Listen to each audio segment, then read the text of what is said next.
And welcome to the sixth best show on Rennavision.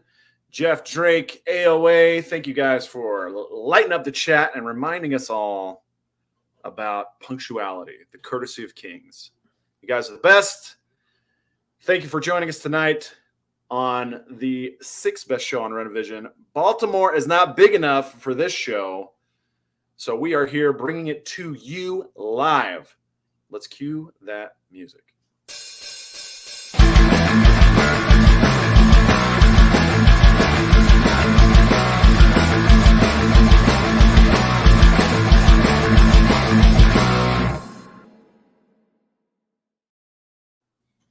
All right. Thanks so much for joining us today. Matt, I hope you have been having a great week.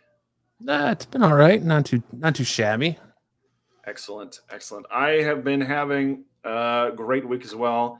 I did have a little bit of drama at the old dodgeball league.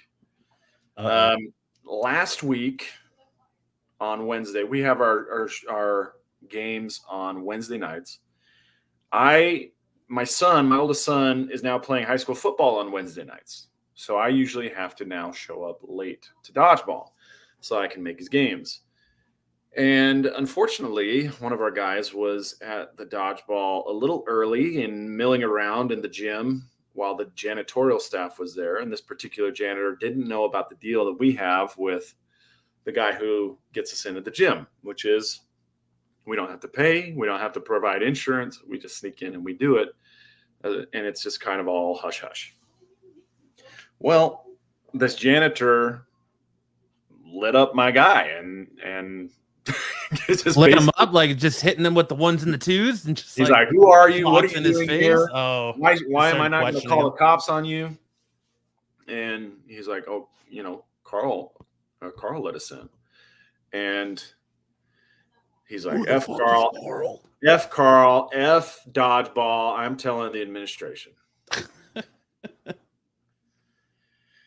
So, ironically, this guy got us kicked out of the last school we were playing in, and so he's got a bit of a reputation. So it's like, it's ironic. Like, it's not his fault. He's just a kid. He doesn't know how to handle situations like that. But the last time we said, don't talk to anybody. Just don't talk to him. And he did anyway. So then now it's the second time. It's like, dude, why do you keep doing this? And the administration reached out to my brother-in-law, and then he put us in contact, and they said, look, you guys can play, but we need an insurance policy that covers up to $1 million in liability. Oof. And that the school is supplemental insured or additional insured on the policy, which means I'm going to have to pay money to get this policy in place. And it kind of pissed me off that this kid now again is costing me money because he can't freaking keep his mouth shut. So we can't stay till 10 o'clock like we were. We have to leave at 9:30. So everyone was kind of pissed that we had to leave 30 minutes earlier. I let them know, hey, man, you can thank the kid for getting in a fight with the janitor. And he got pissed. He got pissed that I said that to everybody. I said, yeah, you shouldn't have said anything to him. This is why we have to deal with this. But he got all pissed. He got mad.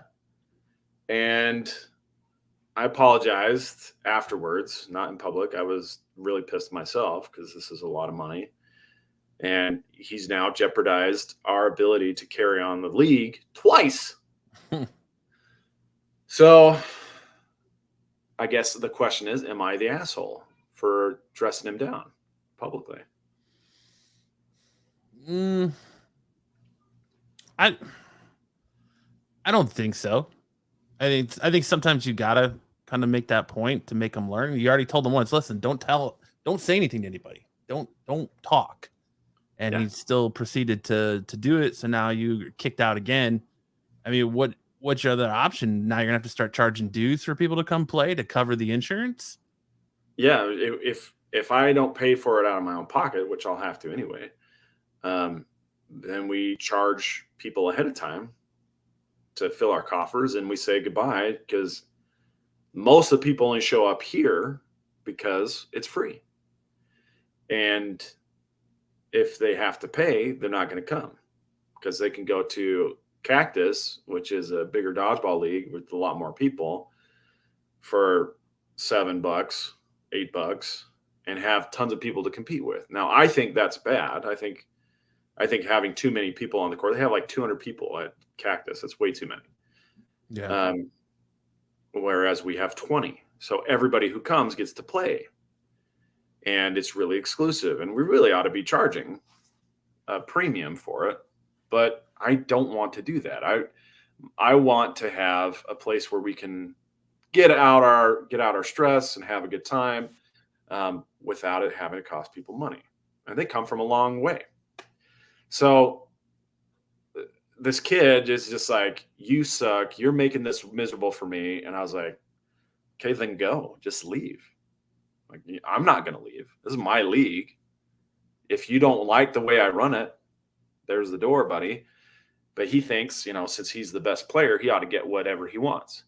And he is a good player, but no, this is my league. And I'm not going to give it up. I'm not going to give it up for this kid. And he's like, well, I'm just going to quit. Okay. Adios. What do you want me to say? No, please stay. Please don't leave. I'll do whatever you want. Yeah. And like, I didn't need to dress him down publicly. I get that was probably too far, but I apologized publicly. Like you make a public scene, you should apologize publicly. That's what I think. But then he kept going. He kept going after all of that. And yeah, Steve, 200 people is a lot. It's way too many. They need to trim it down, send some more people our way. Anyway, Tyson says if you talk BS, it's waterboarding time. Yeah, absolutely. TK says no, you're not in the wrong. Yeah, I don't think you are either. Like, you've told him once nicely, listen, don't talk, just don't say anything. And then he proceeded to do so, and now you've either got to, it's costing you money now. It went from a free thing to costing you specifically money unless you're going to charge dues. And now you've got to either find a new place to play or come up with this insurance policy. So yeah, like, sorry about your hurt feelings, dude, but like you need to understand how serious this is. Like, we told you once and you still did it. So obviously you're not getting the point. Yeah. Yeah, it's unfortunate.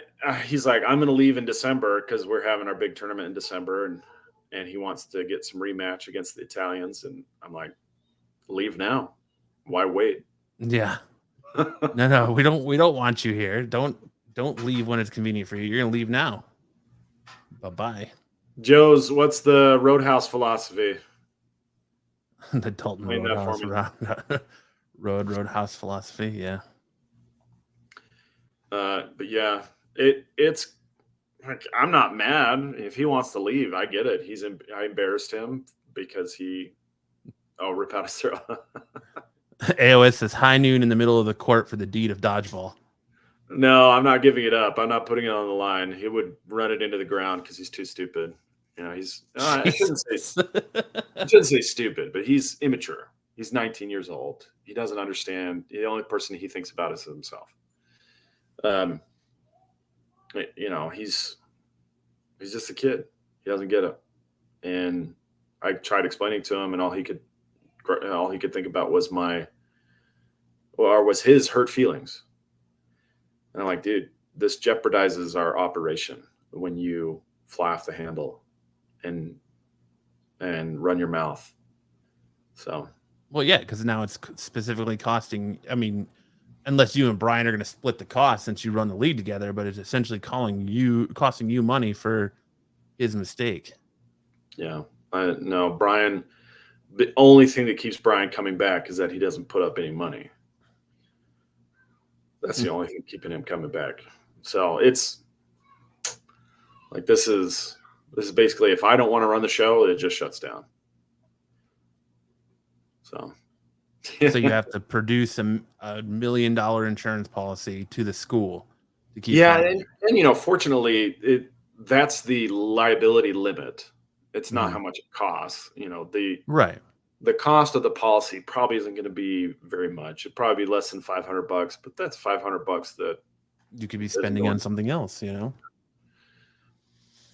So it's annoying, and he's treating me like I'm the bad guy, and I'm like, dude, whatever.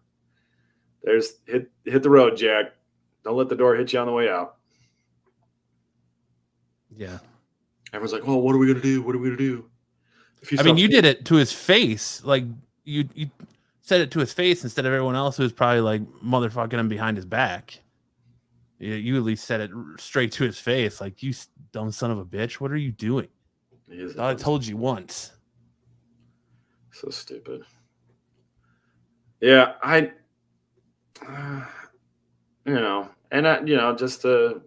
just to kind of ease the tension, I went ahead and apologized, but I don't think I should. I don't think I should have, honestly. Now that I'm over here, yeah. No, but at the end of the day, you're still thinking about his feelings, and that's a good thing too, I guess. Well, I hate to see him go. We've been through a lot together, but Anyway, he says, "Yeah, well, I'm going to build my own dodgeball with blackjack and hookers. Forget the in fact, forget dodgeball." that. It's just a casino. Yeah. Yeah. Tyson says his parents need to be waterboarded as well for raising a selfish little prick. It's ironic that you bring that up. His dad and mom were never married. His dad also plays. His dad is the legendary Ted, and like I think Ted is a great guy. Um, but I don't think that has rubbed off on his son. I think his son is entitled. He's an idiot. He can throw a ball okay, but it's fast, but it doesn't have any aim, and so he misses more often than he hits. Um, but that doesn't make you a good person, right? Being able to Right. play dodgeball doesn't make you a good person, and No. that's probably more important. And he's like, you're a good person, but you keep making me stressed out. And I'm like, dude, who told you I was a good person? First of all, like, let's pump the brakes there. Don't put that kind of burden on me. Don't put the expectation that I'm going to be perfect on me. I make good choices sometimes, but I make bad choices too, and everybody's like that. I got a temper, and I can be petty too. And I was really pissed about this situation. I'm not a saint by any means. I've been in lots of fights, and I like getting in fights. It's not a great way to carry on your life, but I don't mind getting in fights. Anyway, but yeah, I appreciate everybody's input on this little bit of dodgeball drama. It seems like it's been so many little instances of drama. Joe Dillon says you could just bang his mom to enforce the dominance. Oh man, his mom has, I think, 5 kids from different dads. Each kid is from a different Jesus. dad. So I think Good for her. that's part of the issue. But no, I have no interest in something like that. Repair Tech Tony said, "Kick the kid to the curb. Sounds like he's more of a hassle than whatever he brings to the team." I agree. I think his attitude, he's getting too big for his britches. You know what I mean? He thinks because he can throw the ball hard or he wins games that he's entitled to tell me what to do. And no, nobody tells me what to do. I do what I want. And a lot of time that means I want to help people. I want to do good things, but no, I do what I want. You don't tell Joe's me Doolin says, "Make him a trophy with the biggest pussy engraved on it." what. Yeah, that could. Yeah, maybe. We'll see. We'll see how it rolls out. We're AK says taking Sam equals Street Fighter. we're taking this week off, unfortunately, to get the insurance. We can't play until we get the insurance policy turned in. So this week we'll be off. We'll have recycled highlights next week, but yeah, hopefully we get this mess straightened out sooner than later, because on the 20th, September 20th, is our 3rd anniversary of Triple D. We started in the middle of COVID lockdowns so that a bunch of old men could get their wiggles out. And we've now been across the world in just 3 short years. We've been across the world. So it's been a lot of fun. I'd like it to keep going. I'd like to keep drawing new people in. And if this kid is part of it, so be it. But if he's not, sayonara. No skin off my back. Yeah, you need to. So if you get the policy, you need to have him stand a firing squad and just have him stand against the wall and everybody just chuck a ball at him. Yeah, we'll break out the volleyballs for that. Ooh, I like the red rubber, the actual like elementary school red rubber dodgeballs. Yeah, with that poing sound. Yep. The best sound ever. And then he just has just the engraving of the ball on his face afterwards. Fantastic. Jeff Drake says, except Mrs. Sam, she still tells you what to do. She would tell you otherwise. She would tell you that she doesn't tell me what to do. And I try to be a good husband. I try to be very accommodating and very obedient, but she's right. I am a little bit rebellious. BK says Sam paid for law school doing pit fighting for money. Well, I don't know. Does getting good grades count as pit fighting? I did all of my secondary education on scholarship. I don't know. I hear you have a pretty impressive groin kick. So I do at that. Although, you know what's interesting is in our chat we shared a guy jumping off like a diving platform onto several 2x4s with racking himself with the 2x4s. And he was going for the Guinness Book of World Records of how many boards broken by a groin shot. And the ironic thing is that was the same guy that I kicked in the nuts on Ninja Warrior. I was like, dude, he's still at it. He's still doing it. His balls haven't dropped off yet. BK says scholarship equals pit fighting. Yeah, let's say it's the same thing. Anyway, that's Buffy guy says like it'd be the first time the kid had balls in his face. Oh no, he's just a regular guy. He's just a regular guy. Like he's not a great kid. He's not a bad kid. He's just a regular kid. Tyson says Sam's all about cockfighting. I don't know what you mean by that, Tyson. Maybe explain a little more. Is there a euphemism in there that you're going for, or are you just saying I like cockfighting, like roosters? If there's a euphemism, it's lost on me. You might have to explain a little bit more. I think it has something more to do with like the pleasure you receive from your foot caressing some other man's testicles. Okay, I shouldn't say pleasure. I should say enjoyment. So, the first time I was on Absolute Geek with you and Kyle many years ago, I did tell this story. I don't know if you recall. Yeah, I remember it.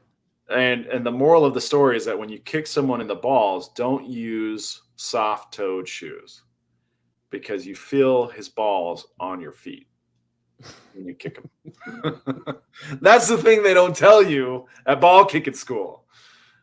Wear hard-toed shoes, otherwise your foot will become intimately familiar with his balls. And that is not a place anybody really wants to be. And who says you don't learn anything watching this show? You know, Sam just dropped some knowledge on everything. That's right. You're not going to get that on Wednesdays. You're not going to get that on Tech. You're not going to get that on the Star Wars show. That's only here on the sixth best show on Rennavision. Yeah. Learn to not wear soft toe shoes. Otherwise, the dude's nutsack is going to tickle your foot. Great point. Great point. Then you start questioning your sexuality. You're like, am I gay now? I did not. Not for 1 second. That's good. That's good. Not for 1 second. No. In fact, it confirmed my biases. I was like, okay, I have no interest in that. Thanks, Buffy. Well, we'll make sure Marco knows you told him. All right, that's not true. I know balls. Yeah. Ring the bell.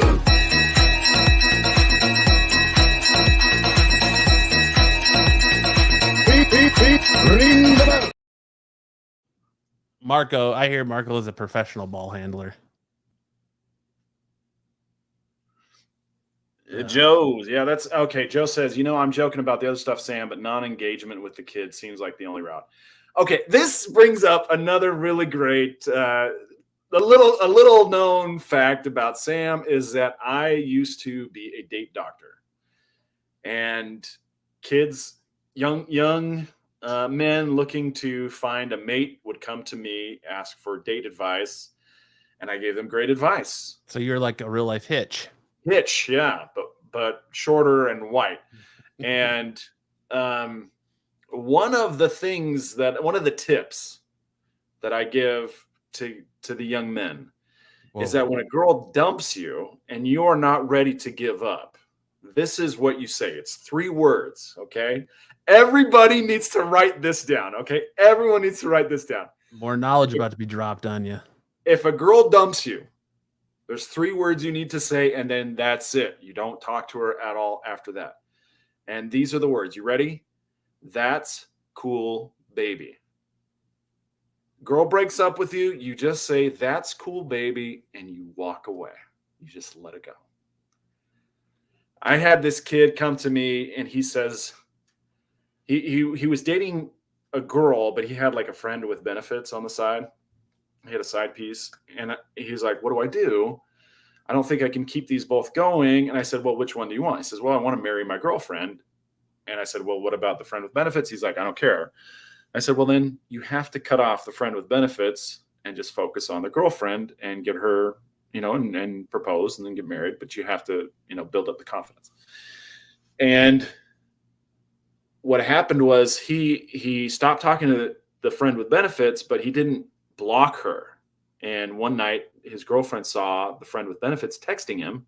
He didn't text back, but she saw the text come in on his phone, and the next day she dumped him. And so he comes to me, he's like, dude, what do I do? What do I do? And I said, well, what have you said to her so far? And he's like, I've tried to talk her out of it. I was like, you need to stop. That's the worst thing you can do. Don't argue with a woman. That just convinces her that she's right. Instead, just give her the magic words. That's cool, baby. And then let it marinate.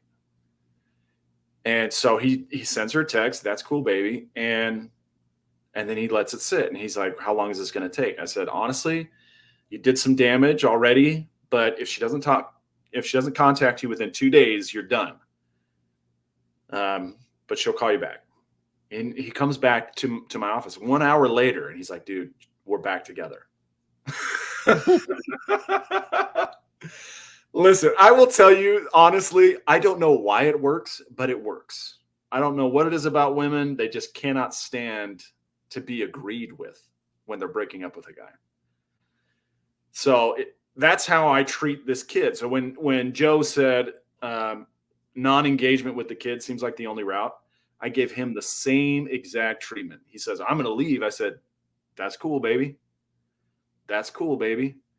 And he was like, there's no use arguing. It's futile. I said, I'm not arguing. I'm agreeing. That's cool, baby. And he didn't know what to do, but I guarantee he'll show up on the 20th when we're back in. He'll be back. It's natural. When you're breaking up, people want you to really pine for them. They want you to hurt. And if you don't, that really throws them for a loop. So guys, that's the tip of the night. If there's 2 tips tonight, wear hard-toe shoes when you kick someone in the balls. And that's cool, baby, when you get dumped. Just remember those things. Yes, I did charge for the advice. My fee for the date advice is that I needed to be invited to the reception so I could have some cake. Now, obviously, I can't charge that anymore because I am diabetic, but I would still love to go to reception. And so maybe I'll up my price. But I have that's how babies are made. I have tons of stories about my date doctoring days, but we'll save them for another time. Layers, man. Sam's got layers, just like an onion, peeling them back. Well, are we ready to get into the news?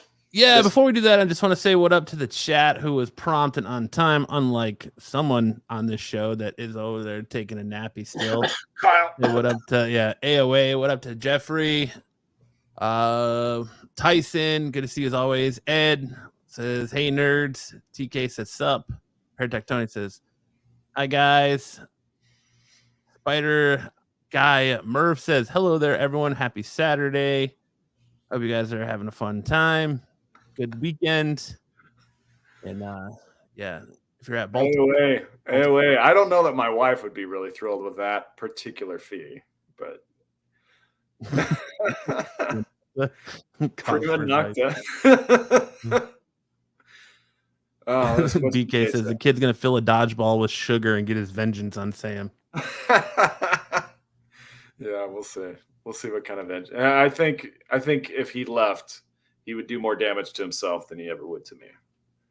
So, hopefully it doesn't come to that, but either way, I'm fine. So you should take a coffee filter and fill it with flour and just keep it in like your shorts, and then take it out when you're gonna throw at him and throw it and just hit him in the face and just right into it. Yeah. Yeah. No, like, you can quit now. You can go now. Just turns into a pace instantly because he's all sweaty. All right, let's get into some news.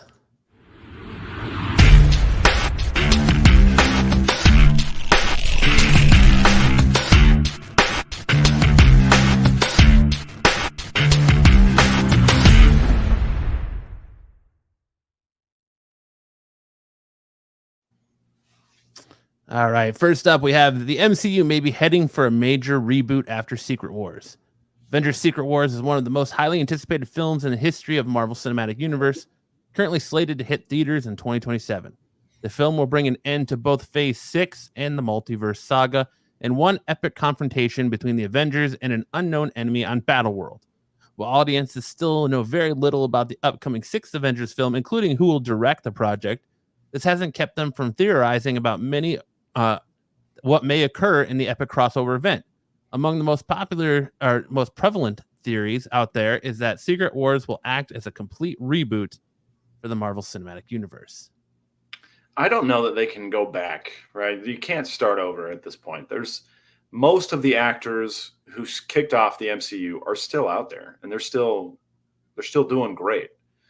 Their contracts are up. They're probably too expensive for Marvel anymore, but don't know that you can just start everything over. Now, that said, it is fertile field for the X-Men. It is fertile field for the Fantastic Four, for these other properties that have had to go by the wayside because of the Fox merger.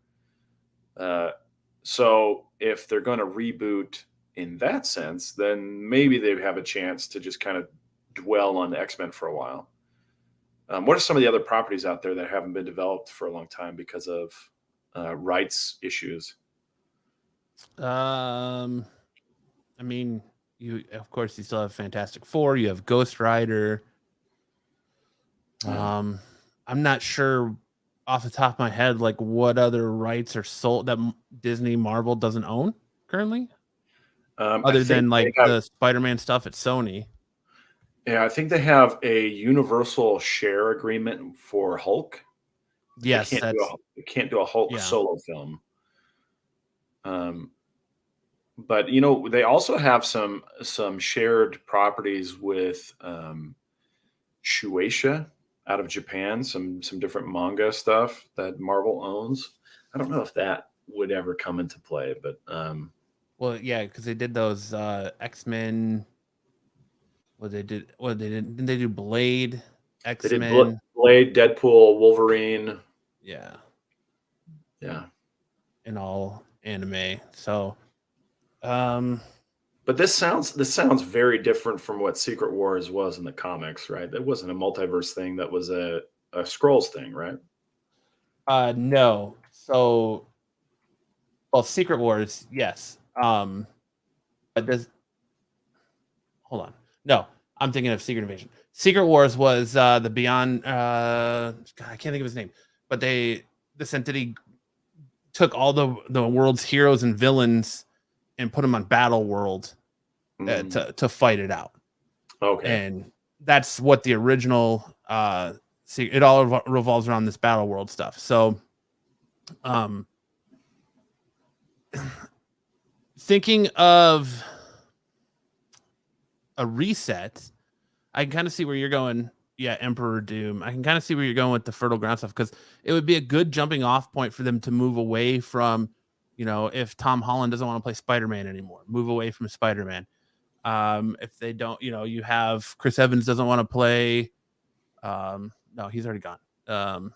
Chris Hemsworth doesn't want to play Thor anymore. He could jump off. You could pivot away from these characters that we've been focused on up until this point, and like you said, focus on the X-Men, focus on secondary characters or new characters that aren't in the MCU right now, and they could completely reboot that in that sense and move forward. But it's an interesting theory, because like the MCU kind of feels like it's starting to die off. Superhero movies in general kind of feel like they're starting to die off. Like we're coming out of the age of the superhero, which had a stranglehold on cinemas for so many years.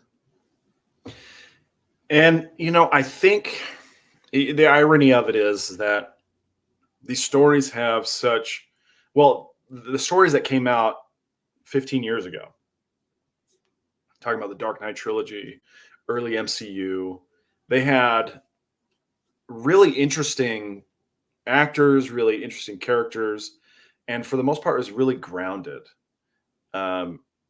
Even though they were very comic book centered, very comic book character centered, they tried to lend it credibility.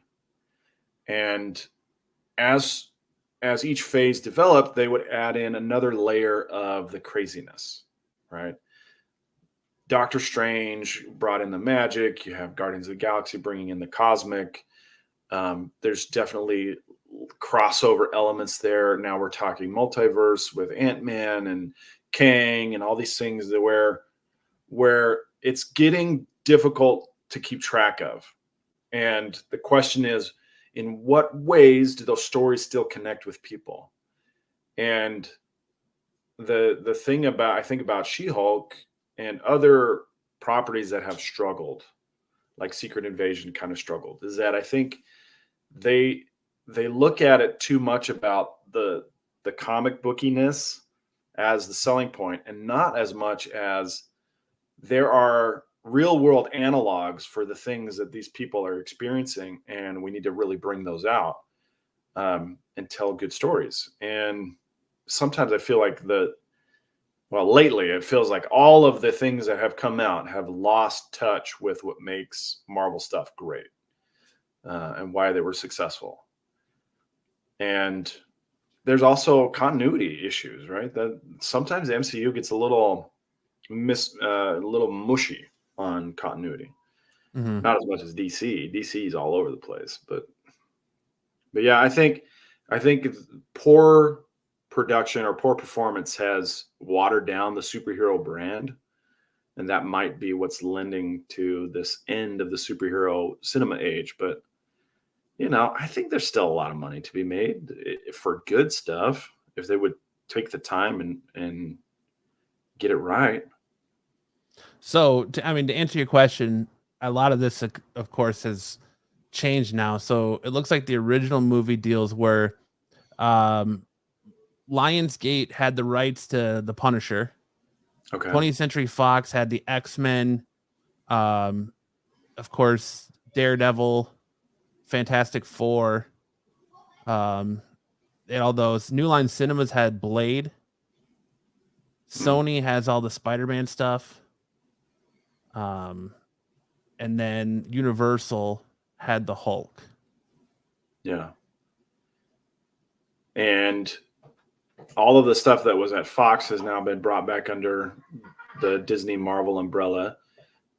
Universal isn't exclusive. They obviously, we've seen a lot of Hulk in the MCU,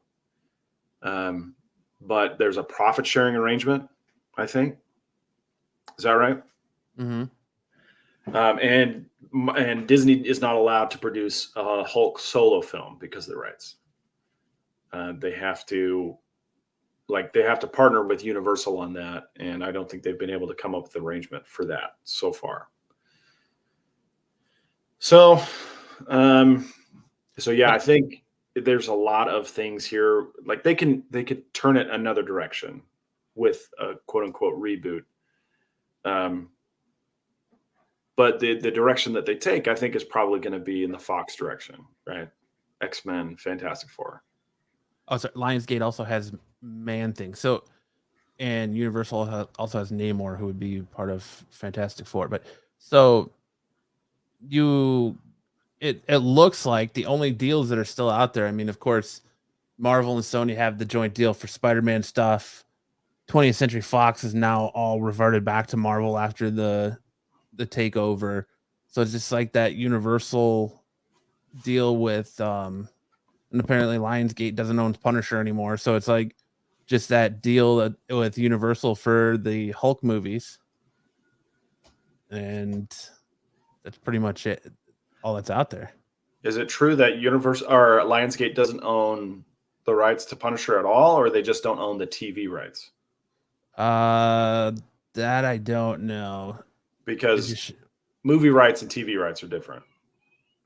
Well, I would assume that if Disney's talking about putting the Punisher in the MCU with Jon Bernthal, and then they're also developed the show for him on Netflix and now Disney Plus. I would assume that they own both now. Well, I mean, maybe that's true. Maybe they got it back, but not necessarily. They were able to work something out with Sony. Why wouldn't they also be able to work? Yeah, it could very well be a co-production. Deal. Yeah, like they have with Sony, and I could see where that would, they would think that it was gonna be profitable, because if they're not using that character anyways, why not at least let Marvel use them and get a little kickback back end from it, Yeah. At any rate, I don't know about a reboot unless it's going to be restructured to bring in X-Men. I certainly think Chris Hemsworth can still play Thor if he's even interested in doing that. He said he didn't want to work for any more genius directors, which I think is a shot at Taika Waititi. Taika Waititi was fine for Ragnarok, but Love and Thunder was a mess. Yeah, and also, didn't he say he's got some sort of illness too, where he's probably not going to be acting much longer, and he's going to be more selective about the roles he takes? So he found out that he has a genetic predisposition for Alzheimer's, and it wasn't that he was diagnosed with Alzheimer's. He just found out he had a genetic predisposition for it, and so he took a year or two off of acting at all to be with his kids. Which, more power to him. Millennials are definitely more involved in parenting than previous generations, but I don't think he's put it away. I think he's just trying to get some me time and probably allow himself time to be more selective with his roles. And, if he's in a great position to do that, why not? Sounds like he's really going to enjoy himself. He doesn't want to put it away. He wants some me time. Very enjoyment of himself. Well, yeah, but he also has other forms of income besides just acting. He's got his exercise program called Center, which is it occasionally features him reading bedtime stories. Which, nice. if you haven't tried out Center to hear Chris Hemsworth reading bedtime stories to you as a grown individual, like, maybe check it out. It's quite entertaining. Cosmo says the Turtles should have been a series. Yeah, or just not made altogether. Yeah, the villain of the Eternals was basically Cell from Dragon Ball Z, and they killed him very quickly instead of turning him into Perfect Cell, which I was disappointed with. That's a good way to put it. But all right, moving on here. Sam Raimi is the top choice to direct Avengers: Secret Wars. Following rumors about Marvel Studios removing writer Jeff Loveness and Michael Waldron from their respective Avengers projects, The Kang Dynasty and Secret Wars, it seems like the blockbuster studio already has a filmmaker in mind to take over its sixth Avengers movie. According to industry scooper My Time to Shine Hello on X, Raimi is reportedly the top choice to helm Secret Wars. This would be the first time that an Avengers movie won't be directed by the same filmmaker slash makers of the previous installment, since Shang-Chi, She's Destiny Daniel Cretton is expected to take over the Kang Dynasty. Raimi doing an Avengers movie. You know, one of the things about Sam Raimi's Spider-Man movies is that they were very comic booky. And sometimes it was a little bit corny because the dialogue would be really forced. There's this moment in Spider-Man 2 where right at the beginning of the movie, Peter comes home for his birth and to find a surprise birthday party that Aunt May has thrown him. And they all go, surprise. And then before he has a chance to say anything, she says, well, say something. It's like, well, give him a chance. He didn't even get a chance to say anything. And that's the one thing about Sam Raimi directing a comic book movie that kind of gives me pause is that since he did his Spider-Man trilogy, things have changed a lot in the development or the tone of comic book movies, and is a return to the very comic booky dialogue and camera setup now a good thing, or will it feel very dated? Or is he capable of doing something besides that very comic book kind of cell layout of the camera shots and stuff?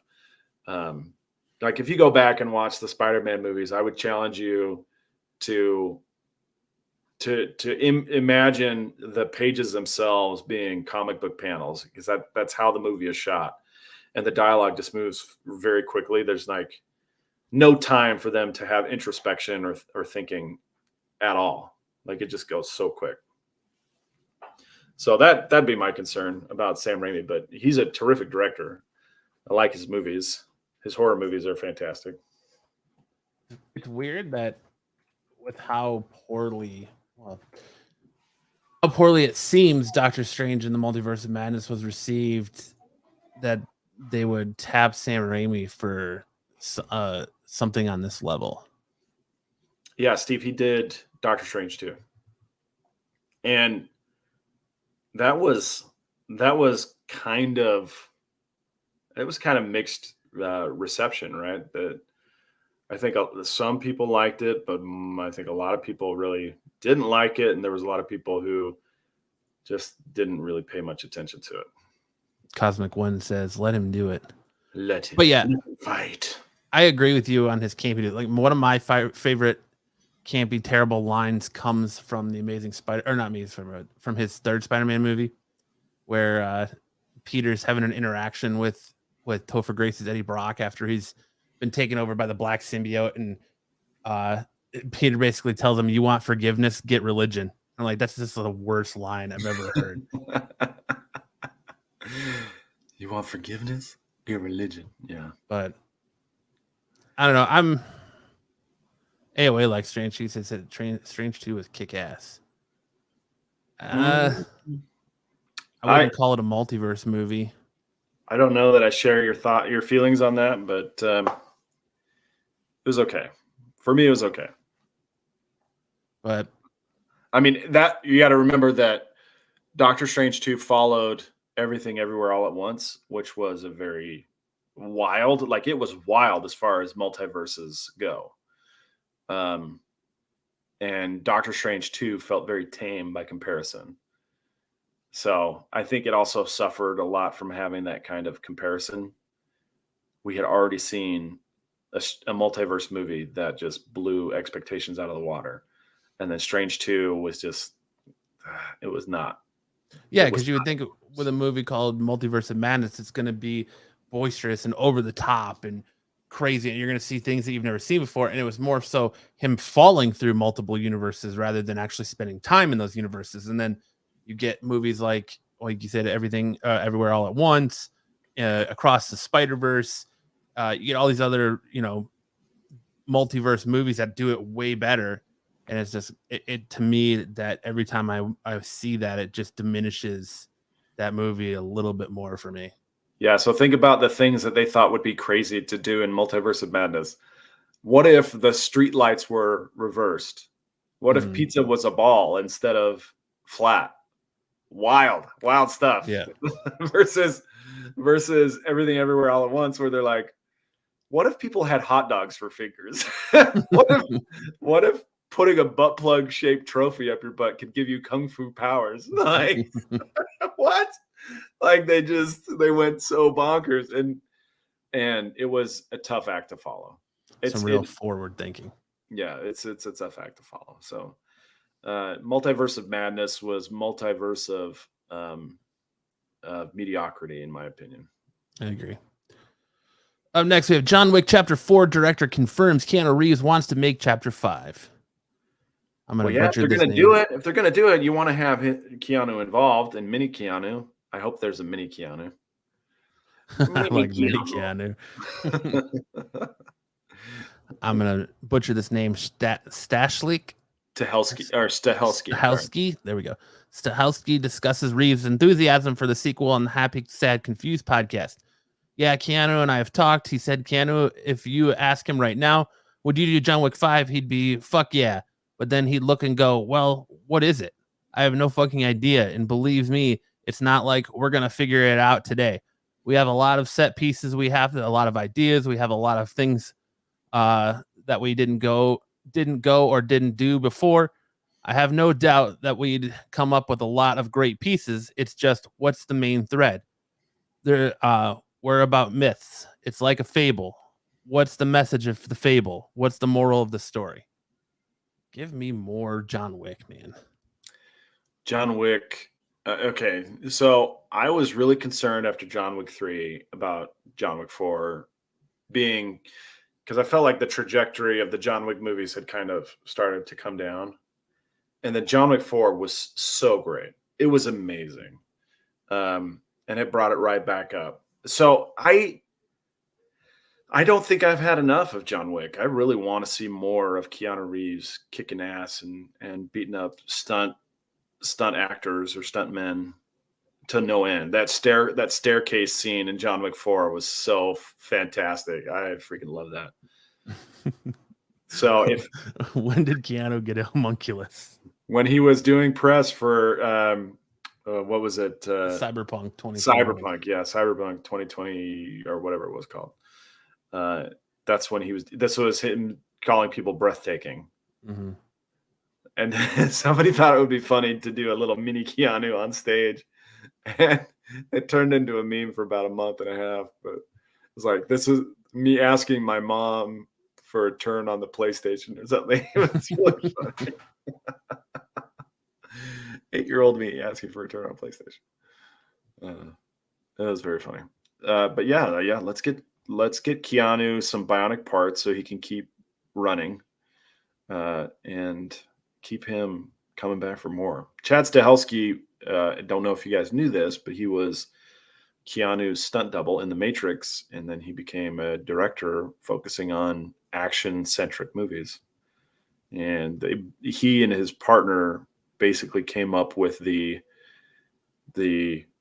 actor as stuntman model of John Wick, the John Wick movies, and they applied it to, they also did that Charlize Theron one. What was it? Atomic Blonde. Mm-hmm. And they're working on some other properties too. They're going to be in charge of the Continental series on, is it Peacock that's doing the Continental? Yeah.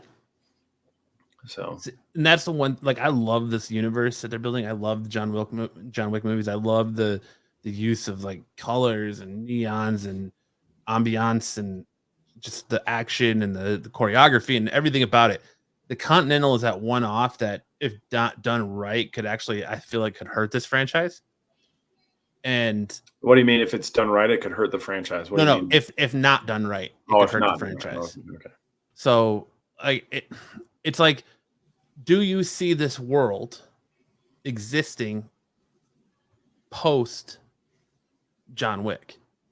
So like, does this world still work if John Wick's not in it? Yeah, that's where the Continental becomes very important.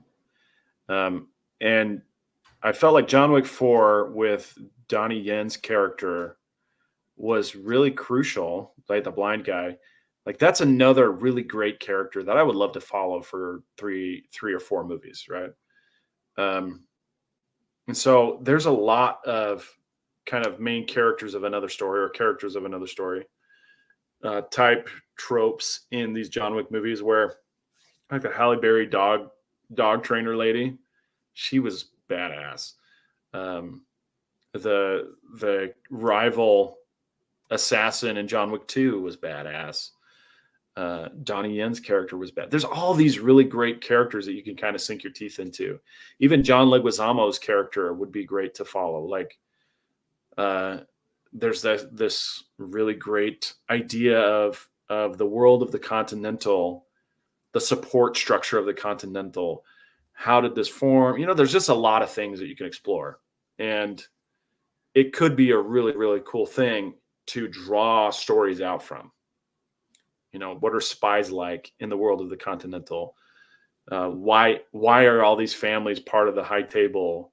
How did they get there? And you could, it could be a whole thing. You could have video game series. You could have comic books, TV series. It just goes on and on. So I think. Oh, go ahead. Sorry. No, you first.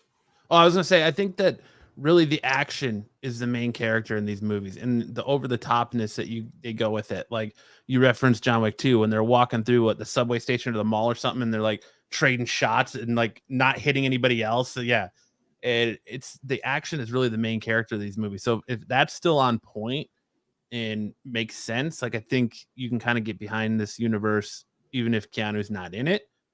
But it like what from the Continental, like it excited me because I was like, oh, maybe we're gonna learn more about Lance Reddick's character and kind of where he comes from and his role in all this. And now that he's gone, it's like, all right, which direction do they go? Like I'm excited for it, but I'm also being consciously optimistic because it's like you have to get me to care about something in this universe still post Keanu, depending on however they do with the way John Wick 4 ends. They already set up. You kind of got that tease there with Donnie Yen's character, Kane, moving forward. So it's like, okay, are they going to shift focus that way? And I would be down for that. But it's just like that. The Continental is just kind of like that odd black sheep for me. It's like, if this isn't done right, is this going to tarnish how I feel about this series moving forward? Yeah, that's a great point.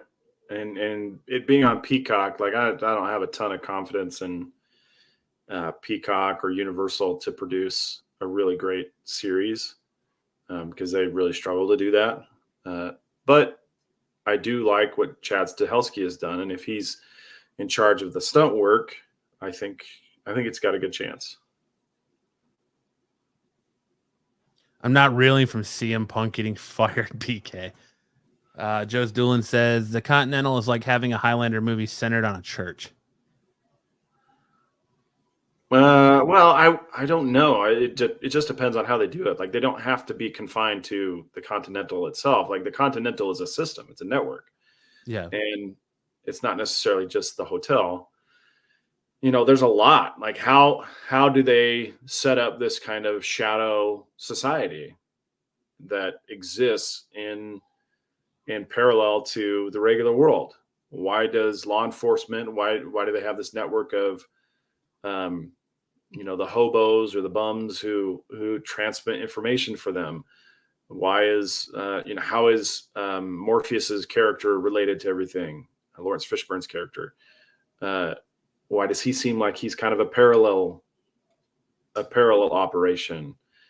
So there's all these other things that are really interesting to explore, and hopefully we get a chance to. So we'll see. Ronnie says I trust Peacock over Disney. Well, that's an interesting approach. Disney really only does 4 different types of projects right now. They do Star Wars, they do Pixar, they do Marvel, and they do live action remakes of their animated classics. They don't do anything else. They're not really trying to experiment. Pixar is probably their most experimental wing of production, but everything else they're really trying to bank on known quantities. So I don't think Disney is really taking any risks. Peacock, on the other hand, they are taking risks. They're the Twisted Metal, like Cosmic mentioned. Twisted Metal was kind of a risk. I still haven't seen watched Mrs. that yet. Davis. But yeah, they're moving in different directions, which is it's interesting, and they may find some hits there, and I hope Continental is one of them. Yeah, I still have to watch Twisted Metal. I've not gotten that far yet. But I don't spend a lot of time on Peacock, I'll be honest with you. Yeah, the cock isn't the first place I think of when I'm like, oh, let's go watch something. Let's see what's on the old cock. Yeah. Moving up. Rotten Tomatoes new reports claim PR firm paid for positive reviews. A new report in a report that shocks nobody. Yeah. A new report digging into the metrics and effects of movie/TV. Arrogant site Rotten Tomatoes makes a pretty eye-raising claim. Review scores can be bought and paid for, in a manner of speaking, and one PR firm allegedly paid to skew the reviews in favor of their film.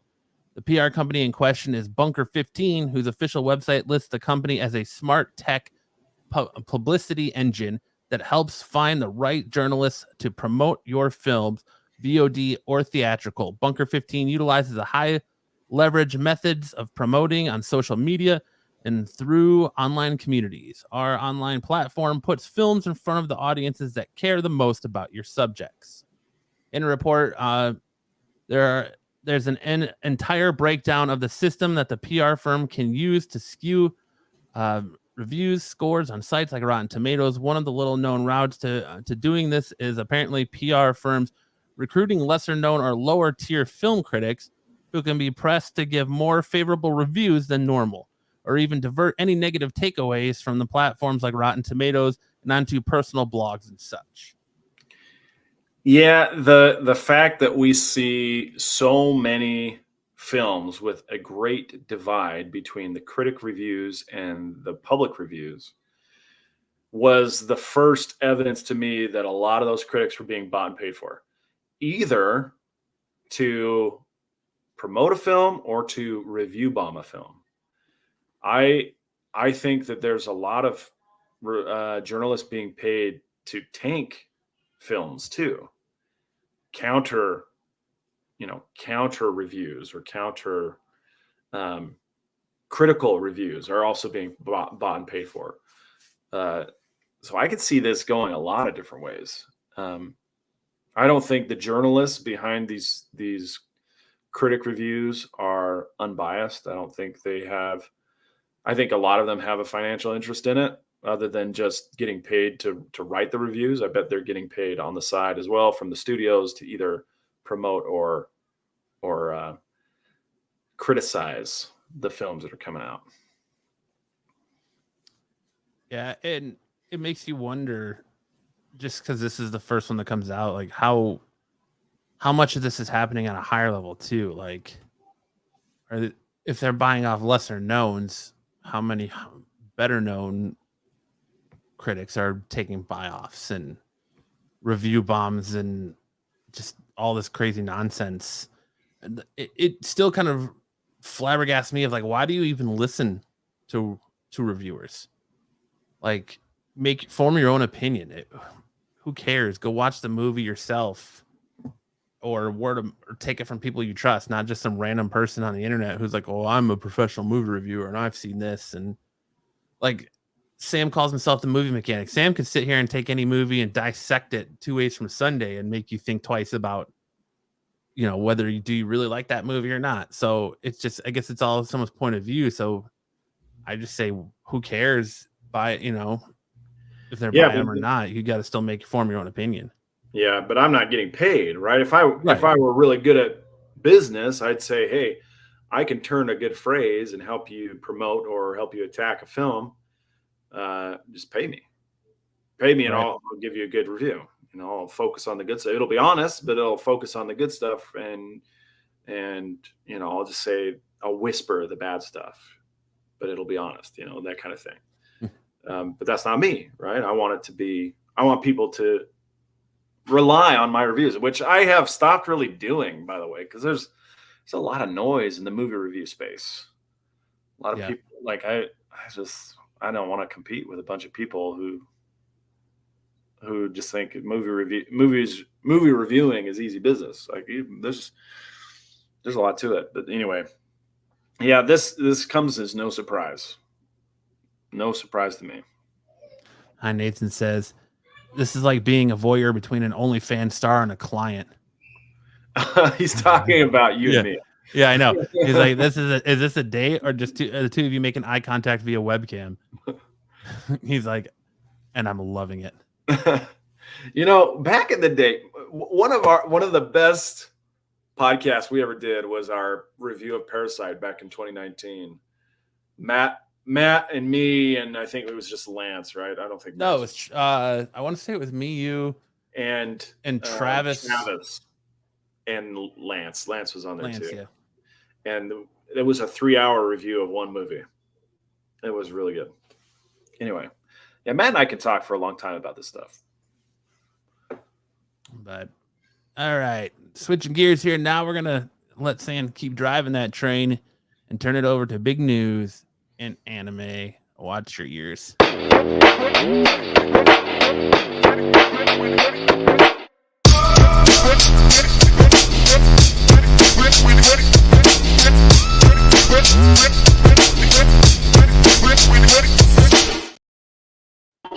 Oh, well, we're apparently already here.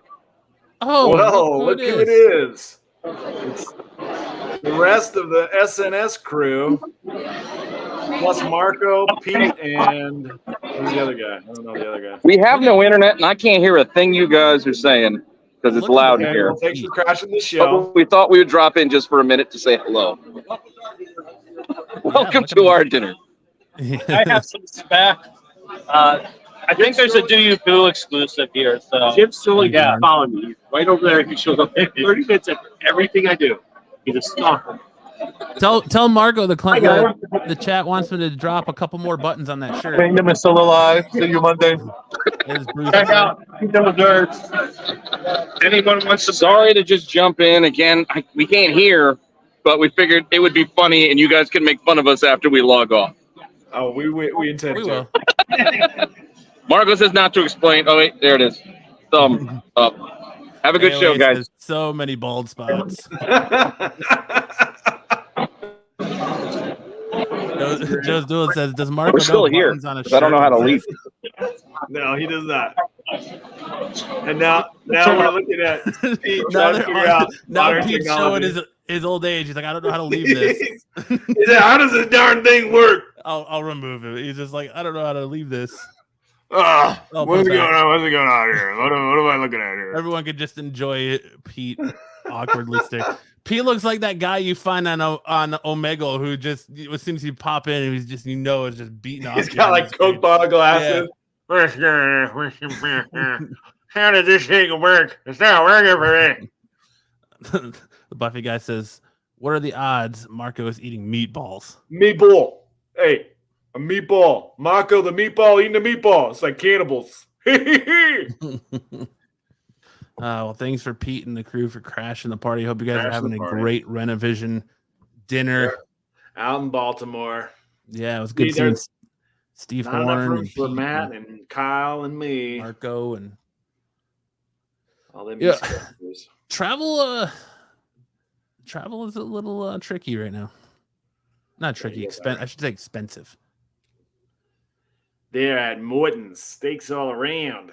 Yeah. Steaks and chest hair all around. I think they'll have a good time. Looks like they'll have a good time. All right. Now I know that is Flintstone's money. Marco Flash is on the show. He doesn't have one decent shirt.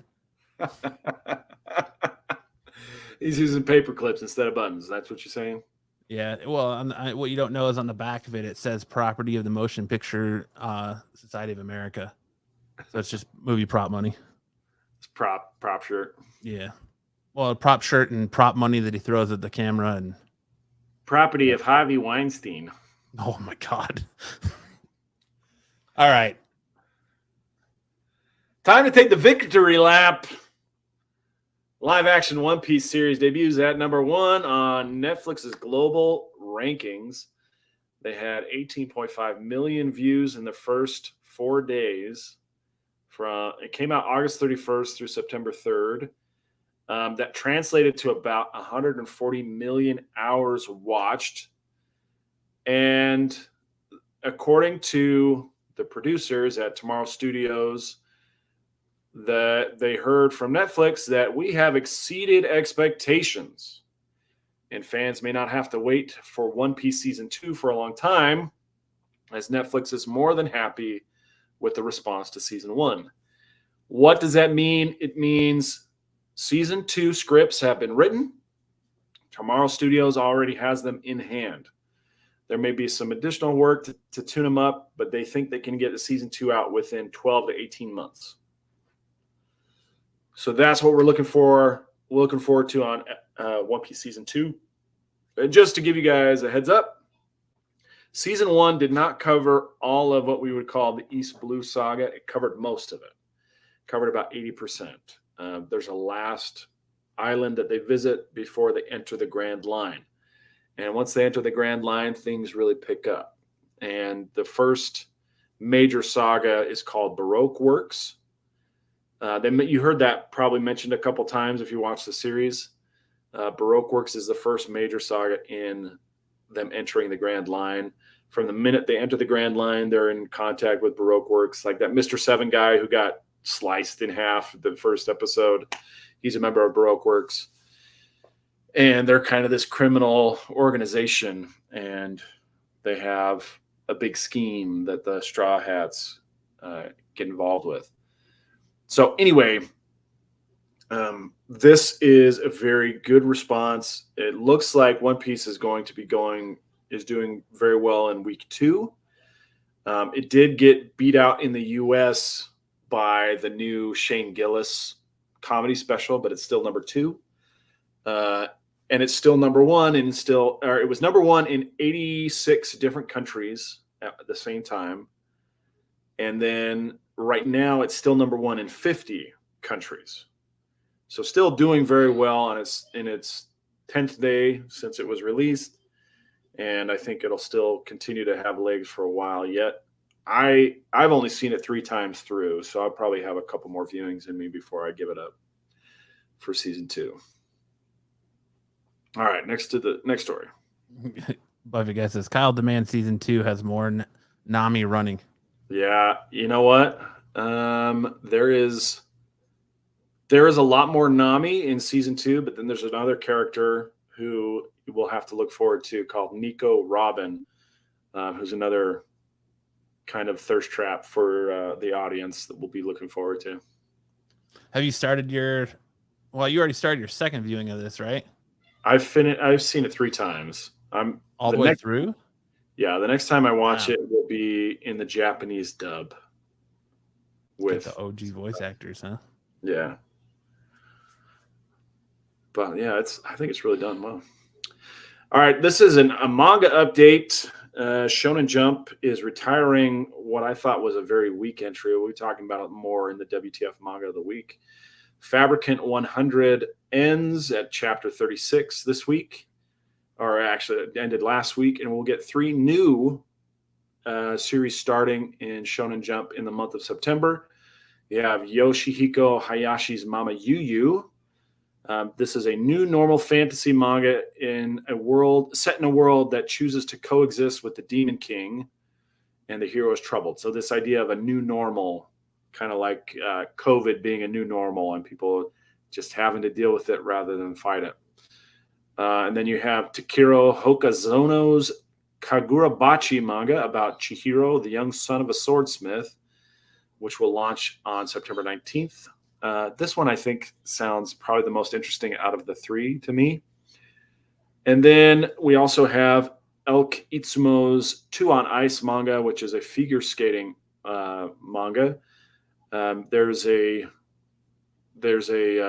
another figure skating manga anime called Yuri on Ice that was very popular. It was like a sports slice of life kind of romance series that was very popular. And it looks like they're heading back to the well of figure skating with this one on September 25th. So if you're interested in any of those particular manga, check it out for free on the Shonen Jump app or on Manga Plus app. All right, next. Godzilla -1 is going to hit theaters in Japan on December 1st and likely hit U.S. theaters shortly after.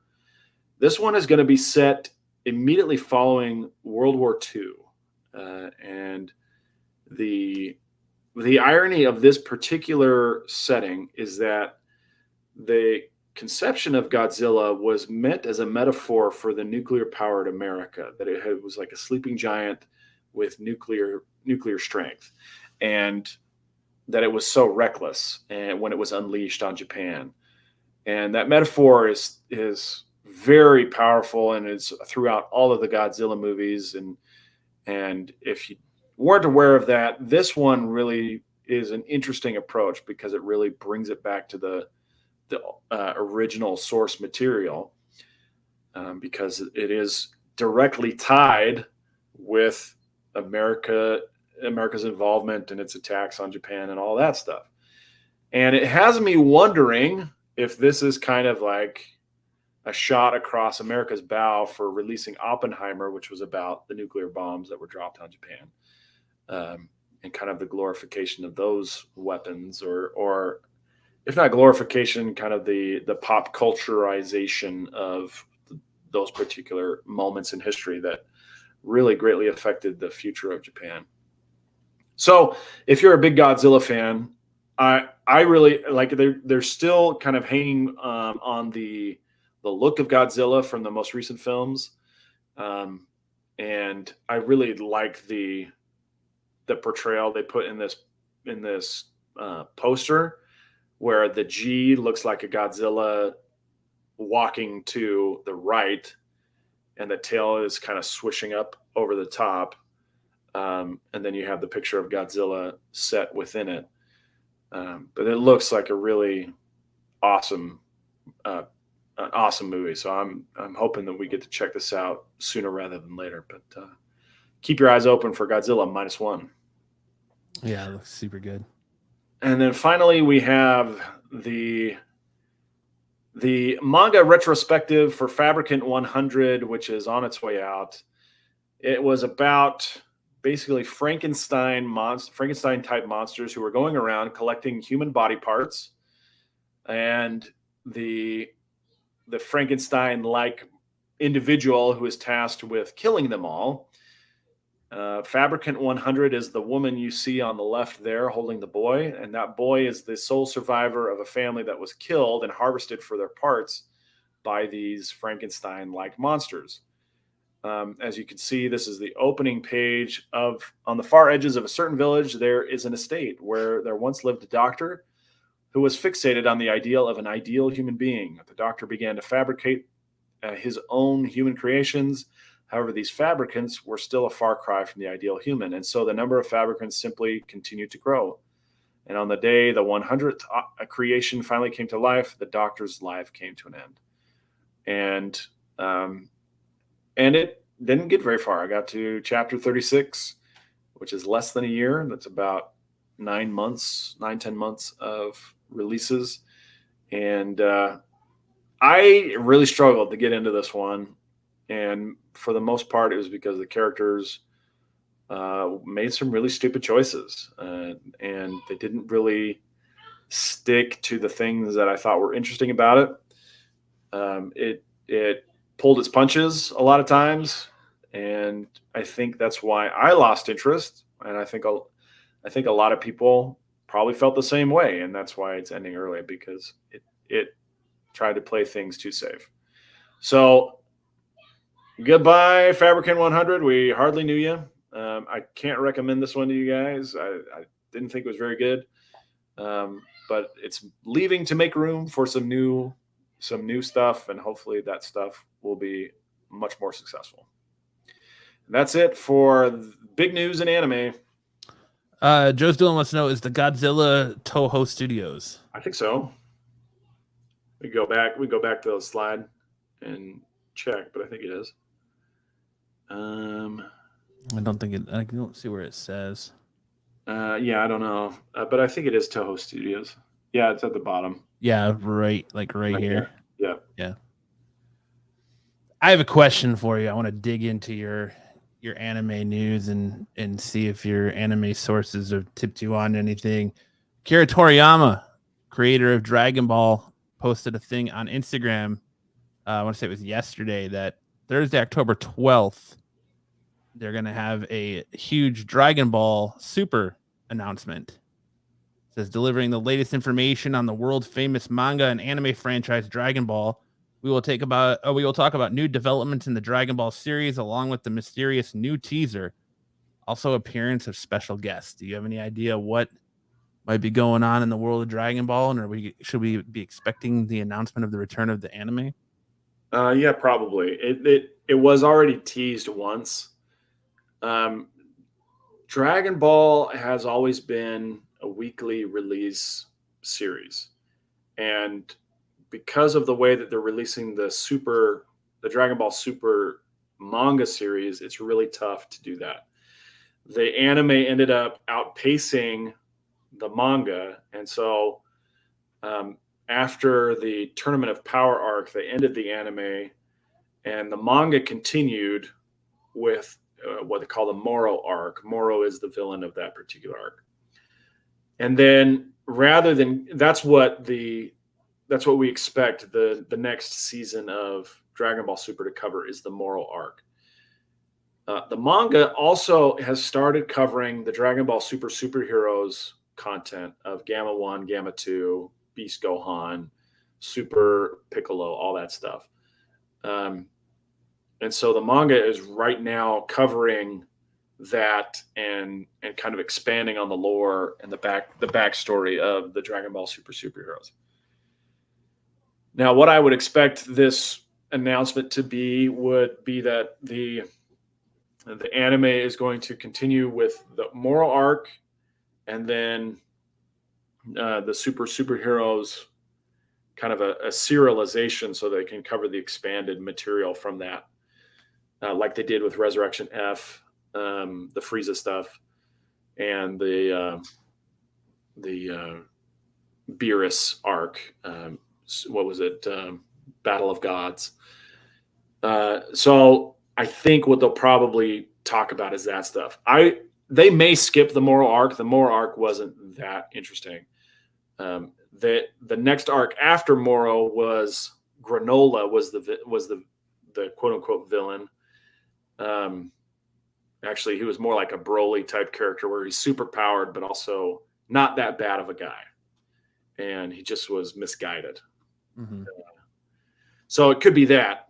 So you see them glossing over the Broly, Dragon Ball Super Broly stuff, not even bringing that to anime like they did with Resurrection F and Battle of Gods. Oh no, the Broly is canon now. Like right, but do you think that the anime comes back, they start there and start telling, because if they do that gives them a good chunk then, because they can tell all the Broly stuff from that movie and then go into the Moro arc, which I think you need to tell, because there's a lot of like Goku perfecting Ultra Instinct in that, and then you go into the Granola, which gives you the Black Frieza stuff and all that, and then I don't know, and then I guess they'll probably still retell the Dragon Ball Heroes movie, but yeah, I don't see them redoing Broly. I thought the Broly movie was very good. I think they're just going to consider that part of the canon. It's not part of the manga. They didn't cover it in the manga. Right. They went from Tournament of Power to Moro to Granola, and then right now they're doing the superheroes, and that's not very centered on Goku and Vegeta. Right. Goku and Vegeta and Broly are battling on Beerus's homeworld, and so they're just kind of like a B story or a C story.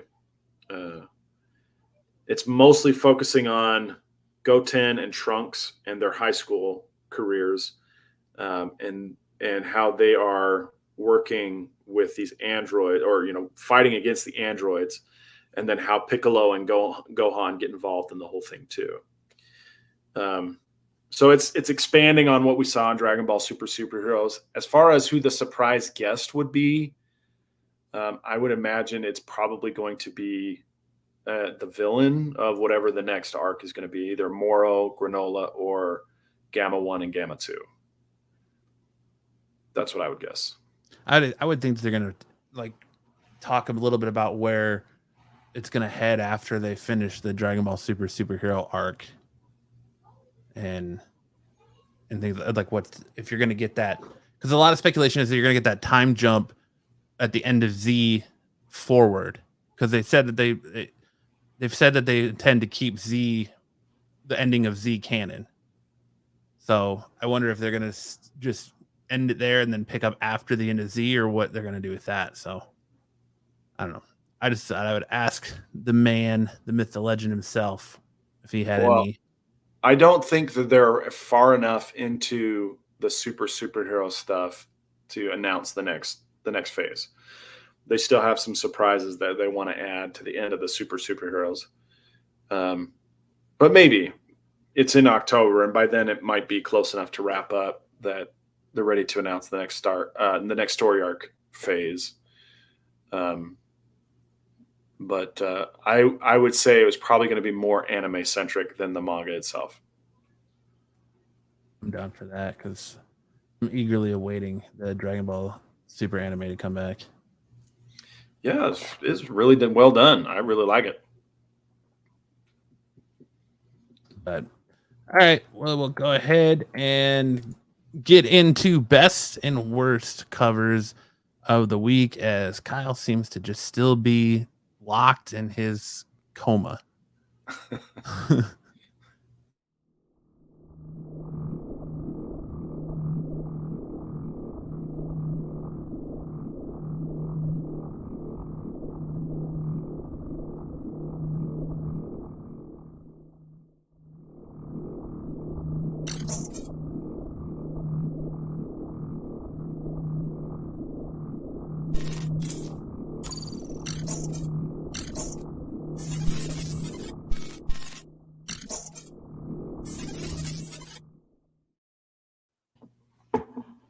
All right, best and worst covers of the week.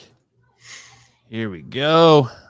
Kicking off the week for worst covers, we have Daredevil 1 1/100 copy Frank Miller Virgin variant. He's just using the same sketch and turning it from Wolverine to Silver Surfer, and now it's Daredevil. It's the same sketch. Yeah, it's it's pretty bad. Like, what is this club? We need to get a side-by-side comparison of the Wolverine and the Silver Surfer and now the Daredevil. Because it's all basically the same pose. We'll have to work on that for next week. But yeah, you're right, it is. Maybe slightly positioned. Let's see if I can pull up the Wolverine one real quick. Because I see what you're saying.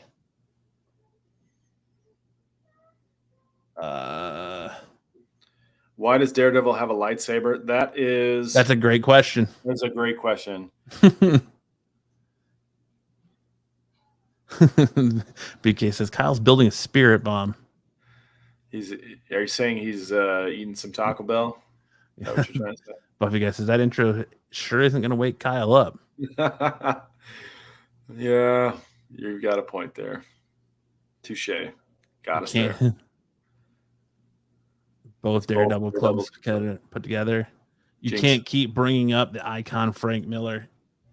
You can when his art is this bad, He's man. just reusing his cells, man. He's reusing them. It's like when they did with the Gwen Stacy Clone Wars or whatever it was. Yeah. And it was just the same pose with slightly different outfit. Here we go. Let's see if this will share this. Oh, whoops.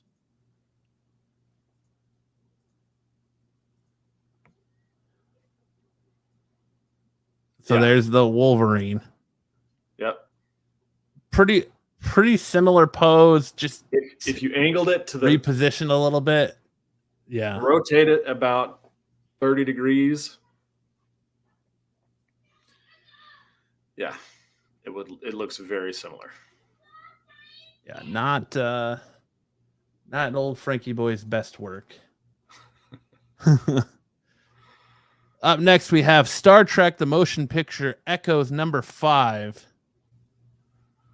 The Baguez variant. That is an awful cover. What is going on in the background? Are those test tube babies or is that a transporter deck? That's a good question. It looks People like being dissolved in acid or being being dissolved in a transporter deck is what it looks like. That looks very uncomfortable. Or he's in a nightclub and there's like dancing on the stage. Yeah. Would you like? Yeah, that's one of the drink specials. More Star Trek Trapper Keeper art. Would you like to sample the dissolved corpses of your friends? That's our drink special tonight. They're all listening to Shares Do You Believe in Life After Love in the background. Yeah. They're really feeling it.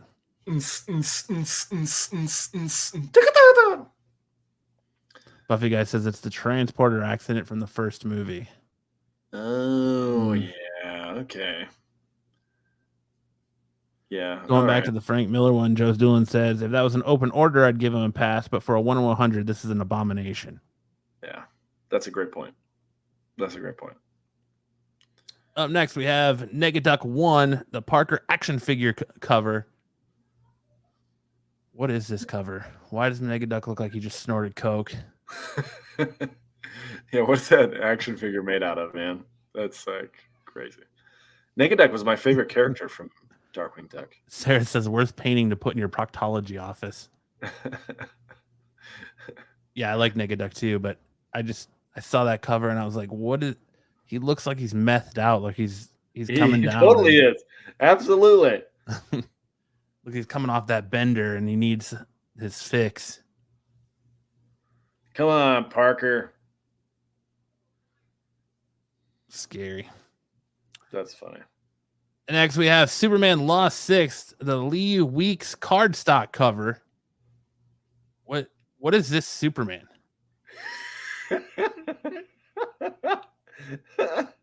It looks like okay. Practically speaking, we'll get to the practically speaking what it looks like, and then story-wise what it looks like. Practically speaking, it looks like Lee Weeks forgot he had this assignment to do. He got started, he got too wrapped up in Batman. His wife called him away. He forgot what he was doing, and he forgot to finish Superman. That's what it looks like. Story-wise, it's like Marlon Brando playing Superman there. He's not fully dressed. I'm Jor-El. Cosmo says that's not Superman, it's Michael Myers. It reminds me of One Punch Man. So like how it's like super detailed and then all of a sudden cuts to the crappy anime where it's like, oh, okay. Look who's gracing us with his presence. Hey, sleepyhead. Glad you could make it. I just woke up. We know. You still got some drool spots on the sleeve of your shirt there, buddy. Oh, good morning. Good morning, beautiful. How is everybody tonight? Great. I'm ready to go to bed. What are your thoughts on this cover? The Lost 6 Lee Weeks cardstock cover. Cosmo One says, good morning, Kyle. Good morning. I am up for the day. UK says, Clark is melting. I think that's what it looks like when the Taco Bell kicks in. Yeah, Clark, this is Clark forgetting to put on pants. That's what that is. Hey, Lois, do we have any more of those bean burritos? Welcome to your show, Kyle. That's awesome. I wonder if that's the same face that the person made in one of our What the Fuck stories this week. Hey, somebody breaking into my house. You guys are gonna love that one. That cover Who is this? Who Yeah. this? not good. Next up, we have X Force 44, the Ian Bertram cover. He has just not been doing well lately. No. I think he needs to take a break. You know what Colossus? Have you guys ever seen those guys who put the oil in their arms to make them look big? Yes. That's what I'm looking. Look at Colossus's triceps there. Yeah. Looks like he's got that mineral oil in his bicep or in his triceps. Look how thick the thigh on X21 is, and then how bad her leg is. Like the bottom half of her leg. I like how he's just completely missing. So Like he's almost like like where's the waist as she's trying to slice at it. He's like, what? He put in a ton of work on the background. yeah. Right, the sort of Damascus steel pattern going on in the back that looks really cool. But then X23 is just like, okay. Colossus looks like he said, you know what? Most people focus on biceps. I'm gonna skip bicep. I'm gonna just do all tricep. Still, yeah. It's only tricep day. Because he said I went to Sam, the chick whisperer, and he said, you know what chicks dig when you get dumped? Your tricep game. Tricep. They want to see Rocks good it out. tricep game. Well, it looks like he injected too much because his head is like there's too much liquid injected into him. Like look at his head. Yeah. Like it's almost like right here. Buffy guy says Liefeld on cocaine. Oh man. I Look mean, at this leg anatomy too. Jesus. Yeah, I will say I like the touch of all the battle scarring on his clothes that she's been shredding, with with all the fight. I think that's a cool touch, but the composition of the bodies is just a little weird. This is horrible. Let's just put a bunch of slices everywhere. Then no one will notice. I mean, I think it's a cool detail, but it's probably the only cool detail. It just looks like Colossus has like dislocated every appendage of his body, his legs, his arms. Like he's about to transform into something else. This isn't even his final form. He's like a transformer. Yeah. He's in the process of turning into a car. Up next, we have best coverage of the week. We have the Sonic the Hedgehog 900th Adventure #1, the Del Auto variant. Are we sure this is the first time this has appeared? It is not the first time this has appeared, but it's still I think it's a release, but it is definitely a sick cover. Floor play. I really like it when you cut me up first. Cut me good. It's a sweet Del Auto variant, though. Yeah, I like the colors on the black background. That's really cool. Makes them pop. It almost looks like it's painted on a canvas. Yeah, it might be. Cool. I mean, you can see kind of the paper markings and the colors on the back. It's either like a pastel or a chalk or colored pencils. It's really cool, though. Yeah. I don't know if this is I don't know if you put this on here, Kyle, or if this was Bruce. I don't know if this is a ratio or not. It's Bruce did that. So, but it's a sweet cover. I like the buckle. Yeah, that is a lot of detail on the buckle, isn't it? Mm-hmm. Almost looks like a seatbelt. Bruce, well, when you got to go faster. Says black velvet. You say when you have to go fast, you got to have a seatbelt on your shoe. That's right. You gotta buckle up. Gotta go fast. Shit's about to get wild. You guys Up next, we have Ghost Rider 18. Finally, we get a decent Ghost Rider cover. It's been a while. Like when they started out, they were real bad, like cool, and then they like trickled down, and at least now it's coming back. You guys have a thing for girls with face tattoos, don't you? Actually, it's the lip piercing. The septum piercing is what does it for me. It's the daddy issues for me. Understandable. She just looks like she put herself through school doing a Fight Club. She didn't get to school, man. That's what you look like when this thing's pierced and it finally stinks and you can't clean it because you're working. That's what you look like. Maybe bartending school. She put herself through bartending school. Hey, The only way you can make this variant better is if you put Joe Biden behind there sniffing her. Sniffing both of them. Yep. it would be cool if he was like just in the corner doing Just it. peeking over the shoulder, just getting a big old sniff. Tyson says, some more foreplay. I like how you're spelling it like the number 4 play. Yeah. R. Kelly's last prodigy. Sarah says prodigy. Slightly different things. Yeah. Me no read very good. Up next, we have something epic number 5. Kredinsky homage to a great Campbell cover. No, not Campbell. Not Campbell. What am I thinking? Capullo. What am I thinking? A great Capullo cover for the Korn Follow the Leader album. You said Campbell. I did say Campbell. I was like, speechless. Right. I was speechless. I was like, that's not right. It's not Campbell. It's Capullo. Who's the duck? It's like a Howard the Duck knockoff. It's like Howard the Duck meets Iron Fist. I'm totally getting that cover though. Yeah, they also have a pretty awesome looking Hook homage cover to this too. But the Follow the Leader is definitely the way to go. Yeah, it's epic. It definitely is something epic. Yeah, you like that, huh? Yeah.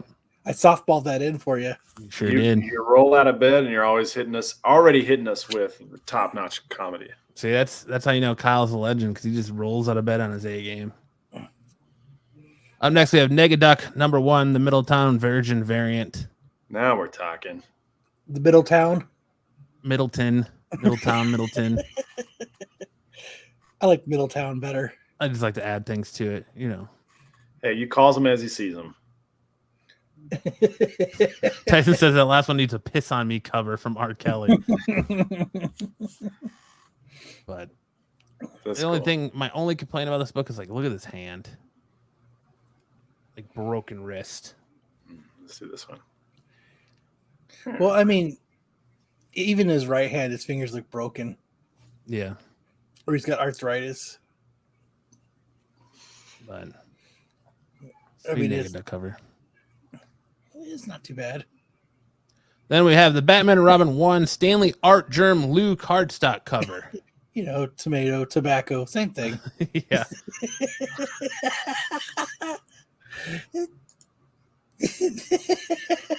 It's a wing mat, not his hand.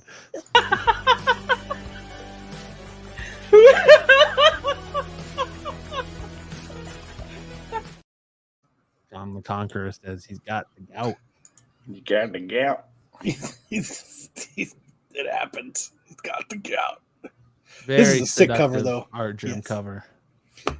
I got that Catwoman foil cover. So do I. Very sweet cover. Actually got it right here. Yeah, I just got it. Yep. It doesn't pop as much as I thought it was going to. No, It's kind of dulled out. I feel like the foil, like you said, really dulls it out. Yeah. That was my only, what I got it, when we showed the picture of it last week or the week before, it looked, it still looks great, but, it just didn't. It's just not as vibrant as I would like it to be. Yeah. But Art Germ can do no wrong. Still killing it. I know. Loving it. She's even got the seductive lip lick going on. Yep. That's going to be another cover I have to get. Colin the Conqueror says a lot of the foils are dull. Yeah. Stupid foil dulls them out. It's actually Kang the Conqueror. I just call him Kong. Kong. Kling. Next up, we have The Sins of Salton Sea 4 film noir homage cover. I think that's fucking cool. It's got the shining homage Mhm. cover. Yeah, that is That's cool. it's an art. It's by came out by what Artesian. That's the publisher. But I'm gonna have to find that because that's fucking cool. I think movie homage covers are still kind of cool. Yeah, I still like to collect them. So that's gonna be definitely what I'm gonna get. The masterpiece of the modern comics. Gout, too much wine and organ meat. And then we're gonna roll right on into our first appearances of the week.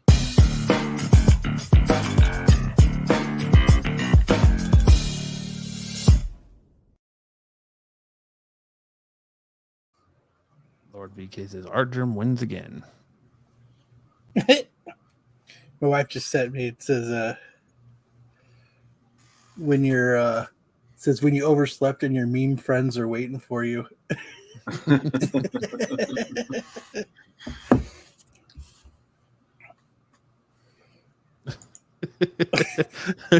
Cog gang doesn't matter. I'm just a divorced guy living with his mom. Hey,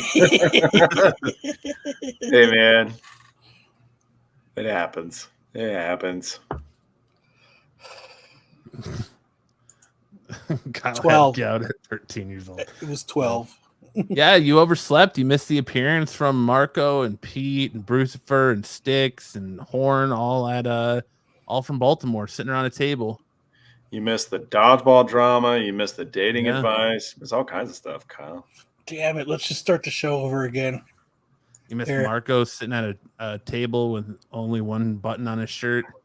Yeah, he's completely exposed. I'm sure by now he's naked, running Yeah. down the streets of Is Baltimore. it hot in here for anybody else? It's getting pretty warm in here. That's good. A button, another button. It's hot Uh, here. All right. First appearance of the week. The first one up we have Birds of Prey #1. The first appearance of Maps. There. The Meridian. Meridian? Maps the Meridian. I was like, oh, he's not going to say that word. I was like, he's just skipping it.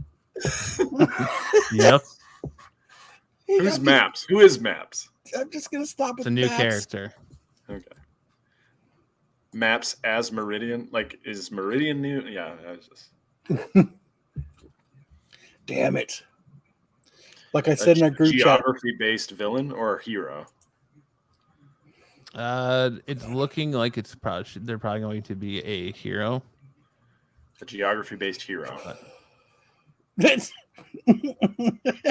going to teach class. This This is a Utah. time zone. There you go. I'm not reading any of the Gotham Academy books, so if you guys got it. Maps is from Gotham Academy.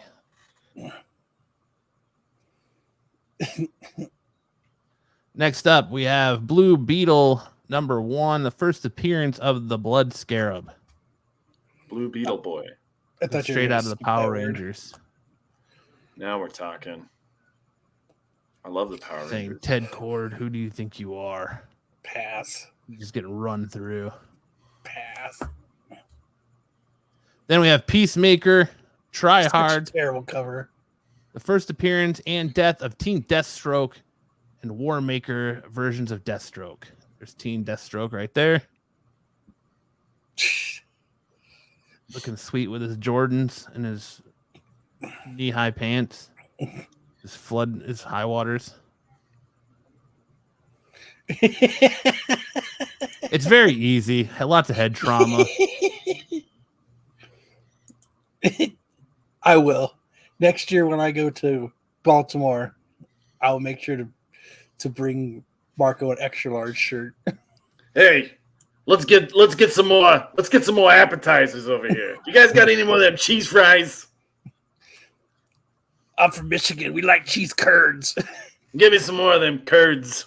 I don't Cheese know if curds are cheese- good. I don't know if cheese curds are big in Michigan or not. yeah. More Wisconsin. Where's the damn Fago? Yeah. We're in Baltimore. We're gonna get us some crab puffs. where's my pedal pushers at? My clam diggers. Next we got Poison Ivy 14, the first appearance of Peter Undine, This flowerhead guy. looking like he's kind of something out of Stranger Things, Yeah. A Demogorgon. about ready to bloom on you. More fixins. Yes, sir. And that's it. So now we're gonna roll into be on the SNS lookout. So does anybody want to take this since Brucifer's not here this week? Kyle, you haven't done anything today. Sure, I'll take it. We've got Batman Beyond issue 6, the first appearance of, I'm gonna pull a Matt here. The first appearance of, it was last sold for Saturday. Ink. It's ink, right? It's supposed to be ink. Last sold for $75 on 8/23. Damn. I sold Brian like 2 sets of these, 1 through 6, for like $300. Nice shot. Kick myself in the ass now. I appreciate the Eastbound and Down reference. Taters and tits. All the fixins.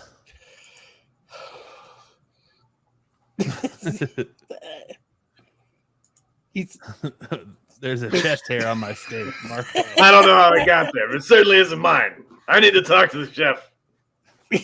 Ring the bell.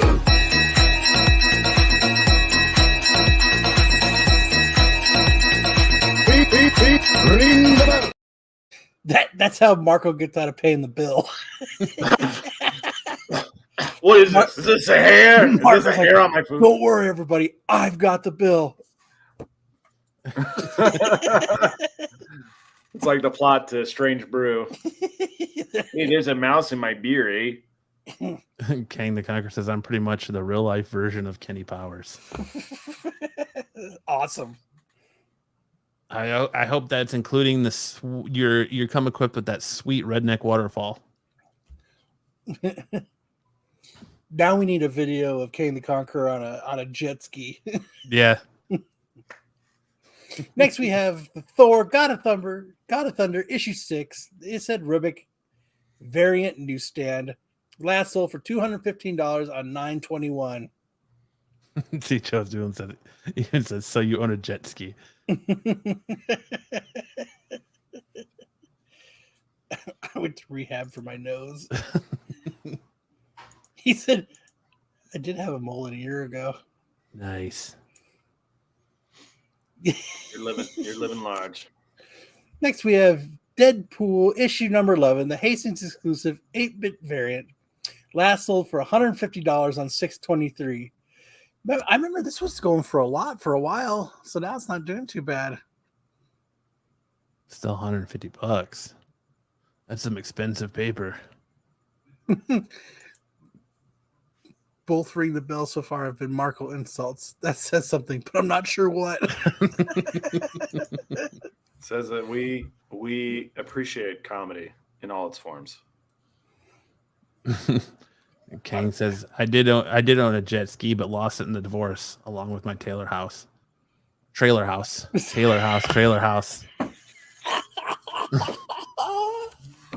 Are you smarter than a 5th grader? Nope.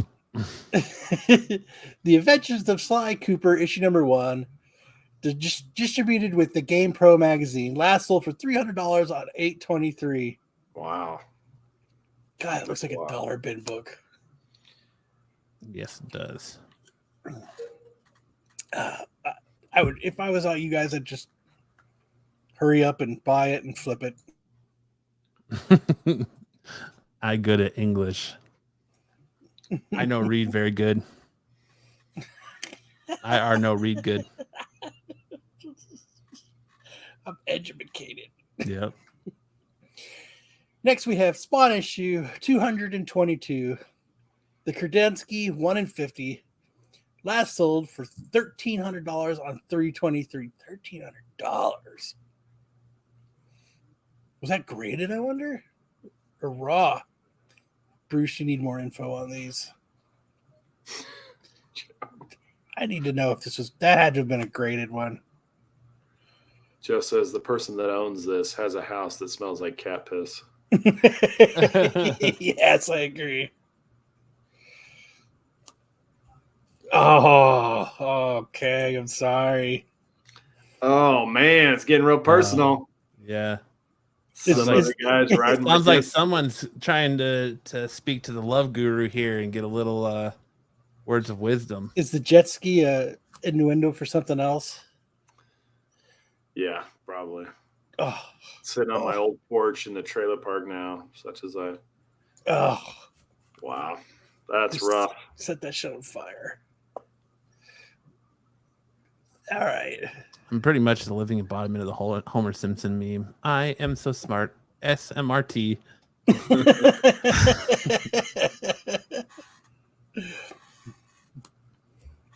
All right. Yes. All right. Now we got the simmering 10. I'm so proud of you, Matt, for doing it. Yeah. It's not the original top 10 list, but it's good enough.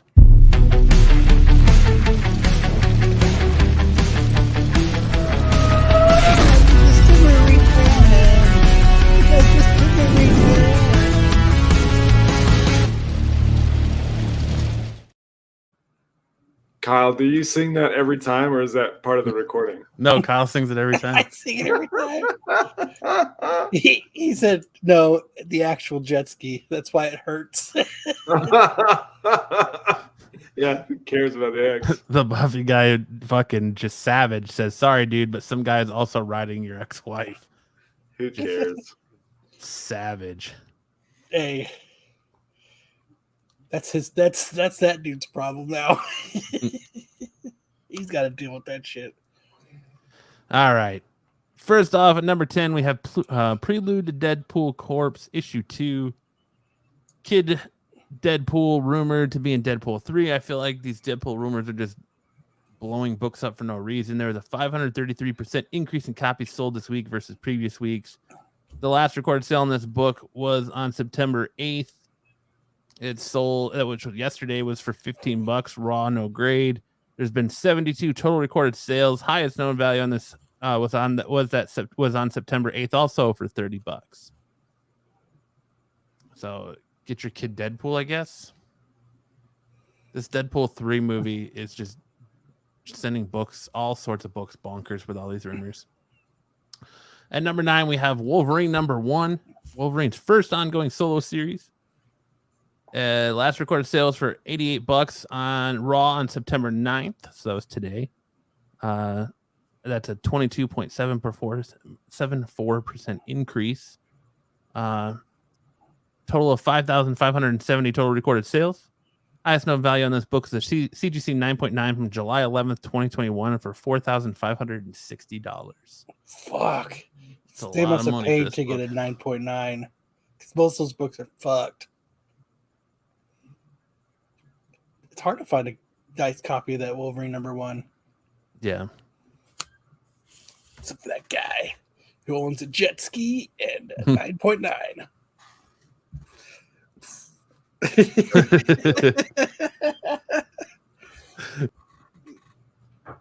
See you later, Matt. Oh no, Matt! See you later, Matt. Matt lost his internet. Slideshow went down and his camera went down. Oh no! Matt said, "Fuck this show. I can't read." I think HR just kicked me out. I don't know what happened. Because I never learned to read. I was just all of a sudden back in the lobby. I don't know what the heck happened. Matt said, "Fuck this show." Yeah. Up next, at number 8, we have The Amazing Spider-Man issue 32, Elizabeth Torque homage 150. I just don't like that cover. Still holding strong on here. 7-day trends up 110%. Top weekly sale was for $51. Weekly units sold. There's 13 copies sold this week. Last record sales for $50 raw on August 28th, 2023.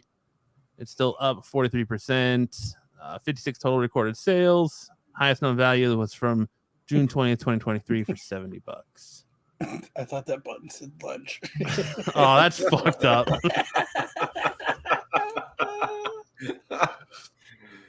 Oh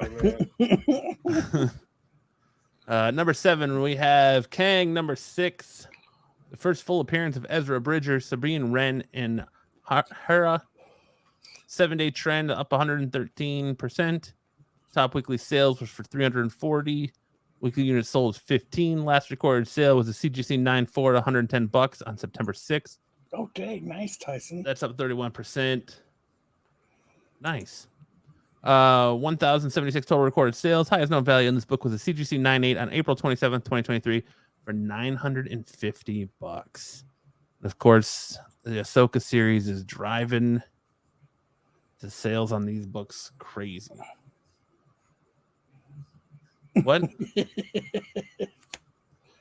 Oh, Kanan. Sorry. Did I say Kang? My bad. Kang, Kanan, whatever. Matt's on a roll. Yeah.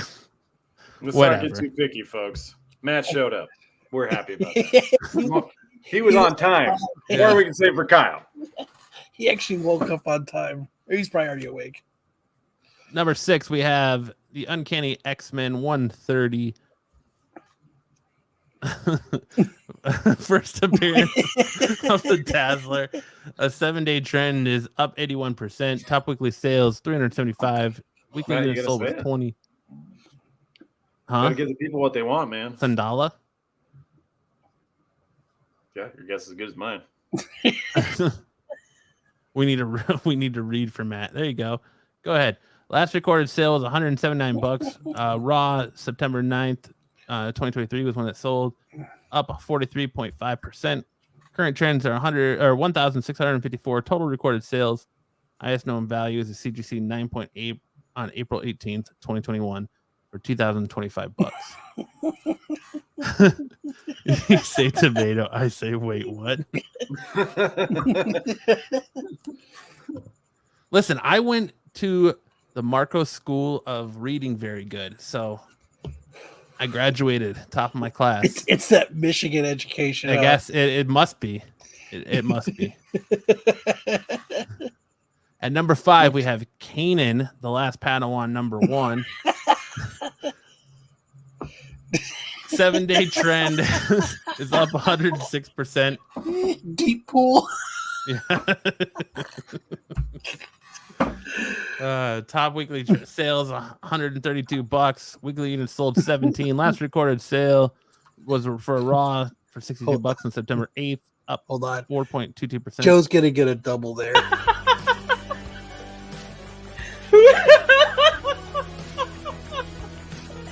Ring the bell.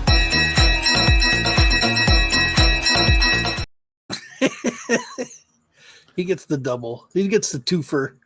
Don't give up, Matt. You're doing great. Yeah. Yes. Total recorded sales 1,580. Highest known value is a CGC 9.8 for July 6, 2021 at $950. At number 4, we have the Spider-Gwen annual, the Ji Hung Lee variant 1 in 100. It just came out this week, so there's no 7-day trend. Top weekly sale was for $199. Its total weekly unit sales was $10. Yeah, pretty much. Last recorded sale value was $145 raw, no grade on September 5th. That's down 0.12%. Current trends are 10 total recorded sales. Highest known value was a pre-sale, and this was for raw on July 4th, 2023 for $225. I really like this cover. I hope it dips a little bit more so that I can actually get this cover. Scoop it up. I like this cover. I just went and bought the trade dress because I don't really care. So I'm waiting because I'm waiting. I don't want the trade dress. I want this. I want the virgin. I like virgins. Or as Matt would say, virgins. whatever. Number 3, we have the Gnorts Illustrated Swimsuit Edition, issue 1. The Villalobos 1 in 25. 7-day trend is up 91%. Top weekly sales for $80. Weekly units sold this week was 28. Last recorded sale on this book was 110 raw on September 8th. So it's yesterday, up 6.27% for the week. 53 total recorded sales. Highest known value was a raw sold on September 7th for $120. She's no virgin. I mean, it's not a bad cover. I don't. She looks like a muscle mommy. Look at that, dude. That pointy fucking elbow. Fuck you up.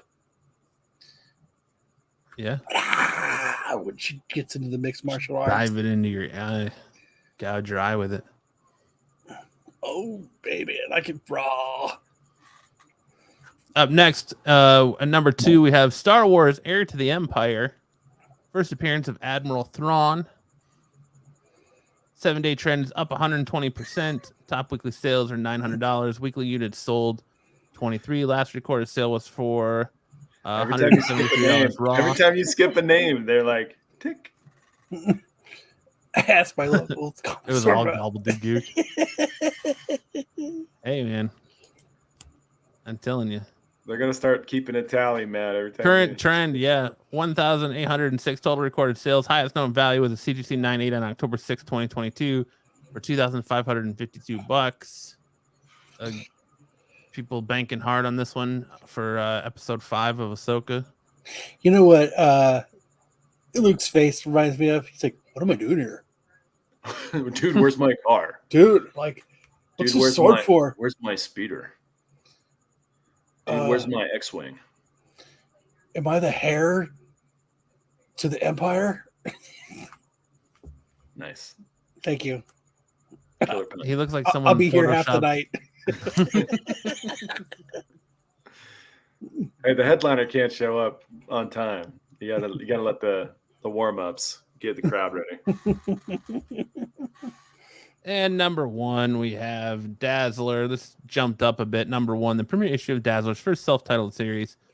Last 7-day trend is up 106%. Total weekly sales was 195, was the top sale of the week.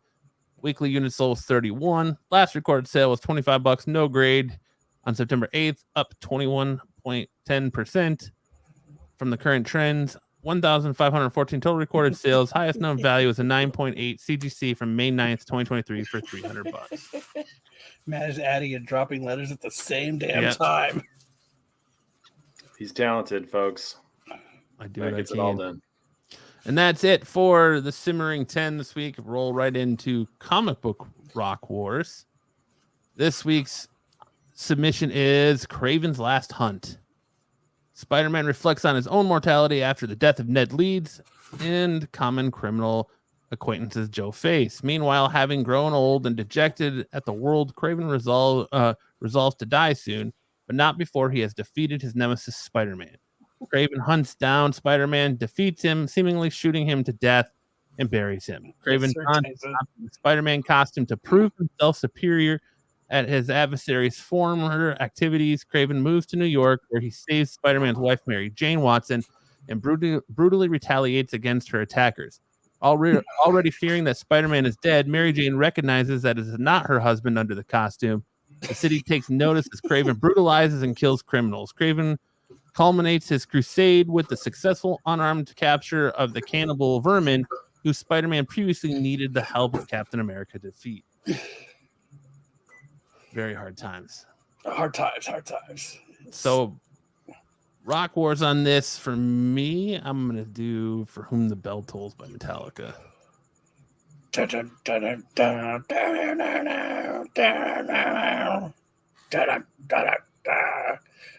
Sam. Oh, gosh. The what's the one?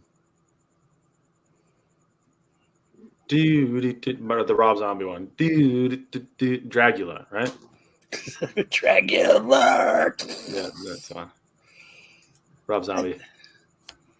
I think this week I would go with. I'm gonna go with Kill Switch Engage, My Last Serenade. Beautiful. Really wish Just we would have imagine polls. those songs in your minds, guys, because we can't play them. Copyright strikes. I know. I so want to just play them and just Don't do it. Don't do just- it. It's not worth it. and just take the hit. It's not worth it. It's like eating peanut butter when you're allergic to peanuts. Don't do it. Too Don't late. do it. Too late. I'm already doing it. Don't do it, friggin' Kyle. I'm doing it. Don't let him do it. I'm But head doing on it. over to the community tab on the I'm doing it. Rennavision channel and vote in Comic Book Rock Wars and let us Yeah, do know it. who you feel had. Too late. I'm He's doing it. I'm doing it. No, don't do it. There's strikes that we can't clear. Don't do it. I'm doing it. Don't do it. I'm doing it. I'm doing it. I can't resist it. Pete, I tried to stop him. I'm Your legal counsel tells you this is a bad idea. I'm doing it. I'm doing it. We're gonna start with mine. Buffy guy. Kyle wakes up in time for a copyright strike. Camera for over a year and I don't know how to work it. Like still. What the hell is this? What is that? What is that? That's not what I. Joe's doing some thought for Okay. sure Matt would have picked an AC/DC song. What, like Back in Black? he's also giving you a little ribbing there. Yeah. Gentle ribbing. ABCD song. Yeah, I get it.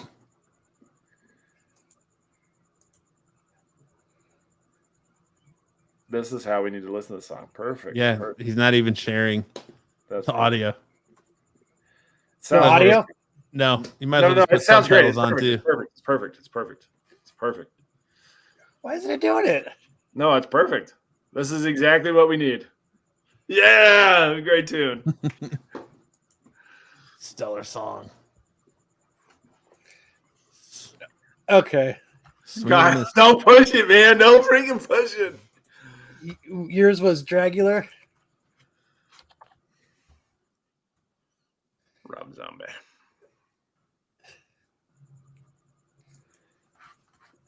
These guys all know the song. We don't have to play it for them. Dragula. Sam should just sing it for us. You still can't hear it? Nope. It sounds No great. audio. It sounds great. Why is it playing the goddamn? It's too loud. Turn it down.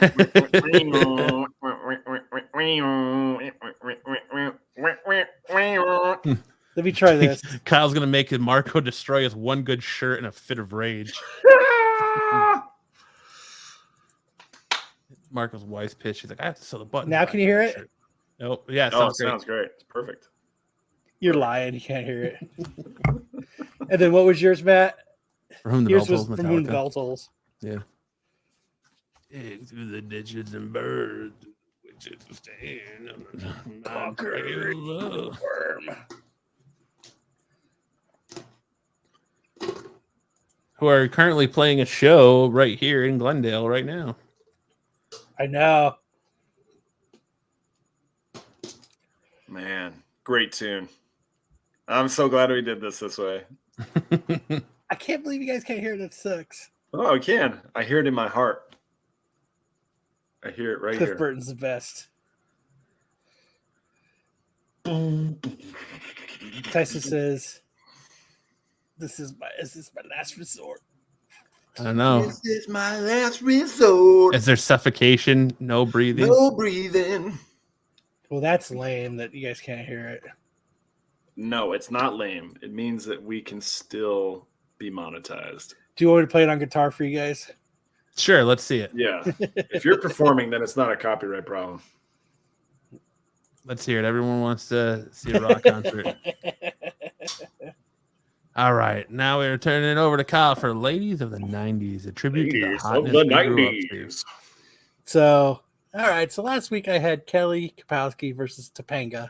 This is a goddamn travesty. It really is because Topanga didn't even, man, she didn't even get half. no, I thought it was going to be closer. Like, because She got 1 in 6.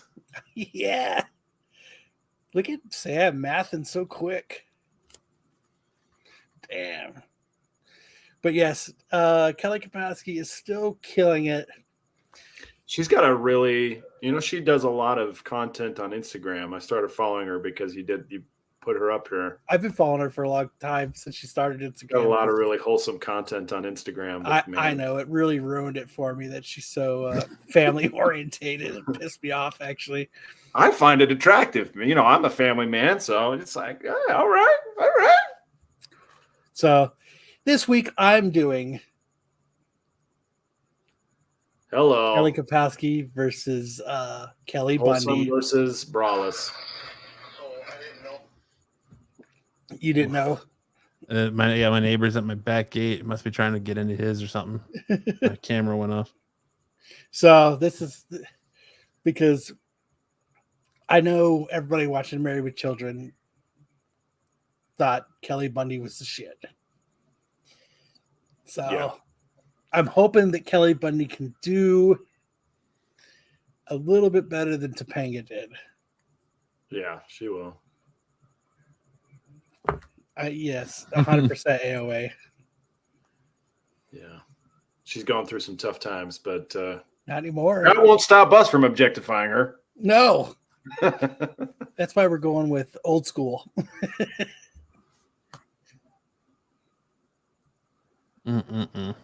But so hot. Yeah. F in the chat. She's like, is that the actual shirt Kelly wore? Yes, Marco has it. He was wearing it at Baltimore so that he could get that free steak dinner with his chest hair.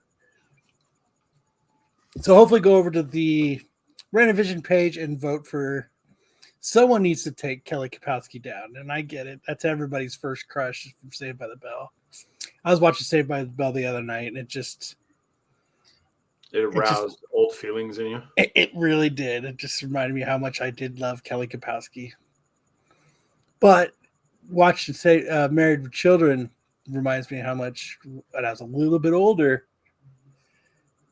The dads all tuned in for Kelly Bundy. Oh yeah. I mean, look at her. Look at her great personality. How could you not want to turn in for her? Yeah.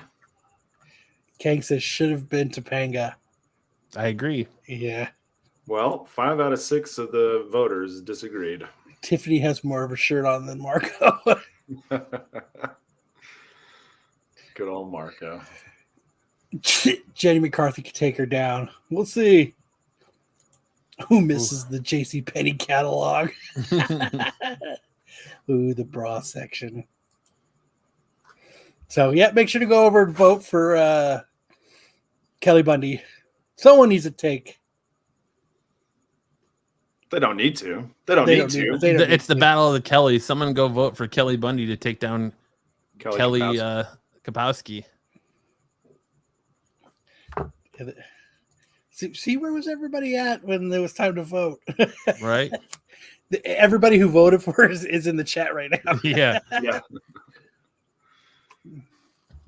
There was like 20 people who voted for Most next up, definitely so we're skipping Cartoon Wars this month, and we're doing toys of the 90s. We had Mighty Max versus Stretch Armstrong. Stretch Armstrong took down Mighty Max 54% to 46% with 54 votes. So this week we're doing insane to me that was a closer vote than Topanga and Kelly Kapowski. Right. Well, you know, with like 54% less participants, but who's counting? And then, so this week we're gonna do Easy Bake Oven versus Creepy Crawlers. Ooh, Creepy Crawlers versus Soggy Cake. Dominates. Easy. I don't know. There's something cool about the Easy Bake Oven. That's the OG. Yeah. Good. Creepy Crawlers was later and like the ripoff, but like. And I'm fully aware that Easy Bake Oven was way before the 90s, but this is when they did the redesign of it. So, but yeah, I mean, Easy Bake Oven, man, you can make delicious treats. We weren't voting for best left offensive tackle. Sorry, Topanga. Jesus. Topanga is Topanga. I'd have to go Easy Bake Oven on this just because, like, did you know anybody that actually had a creepy crawler? I did. I had a Creepy Crawlers. Did you? Mm-hmm. I did not know anybody who had it. My sister's had an easy bake oven, so Yeah, for sure. I didn't have sisters in that you're right. time. I couldn't wait, and I ate the powder. That's how Fun Dip was created. You didn't know that Kyle was the creator of Fun Dip. Oh, Kay got a creepy crawlers too. I didn't know anybody that had one. Me neither. So I don't know. All right, now we'll turn it over to Sam for our first of 2 what the fuck stories this week. All right. In Australia, Melbourne, Australia, a man who overpowered and raped an intruder in his home will spend at least 4 years in prison. You know, this brings up a great philosophical debate. Yes. If someone intrudes in your home, do you have the right to intrude in them sexually? Yes. 100%. You want to break into my house? You're getting penetrated. You put intrusion of your person on the table by intruding in my home. You're going to intrude in my house? I'm going to intrude in your butthole.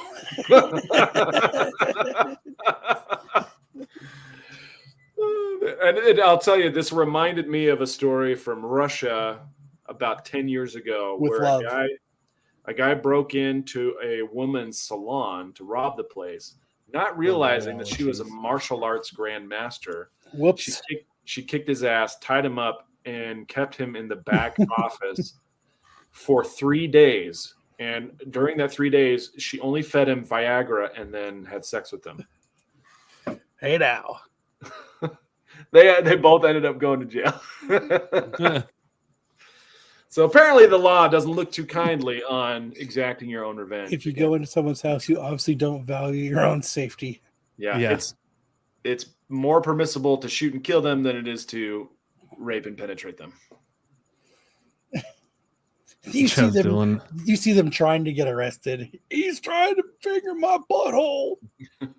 He's not trying. He's succeeding. Get these beads out of here. Ow. Ow. I was in the dark cleaning out his dresser, and all I heard from behind me was, "I also like to come in the back door." Also, let's take a look at the photo here. I know. Those bars are not going to keep that guy in prison very long. He's going to break right through those bars, man. He looks like sexy Squidward. Yeah, he does. That's the model who's the source of all the Giga Chad memes. Sexy Squidward. Smells good. Squidward. Yeah. That episode taught me sentence enhancers. So just because you break into someone's house and they're not armed with a gun doesn't mean they're not armed with something else. So protect yourselves out there, folks. Don't show up on Patrol Live getting butthole raped because you broke into someone's house. Yesterday, in Toledo, there was a chick that climbed a tree and the cops tried to get her out and she peed on him. Jesus.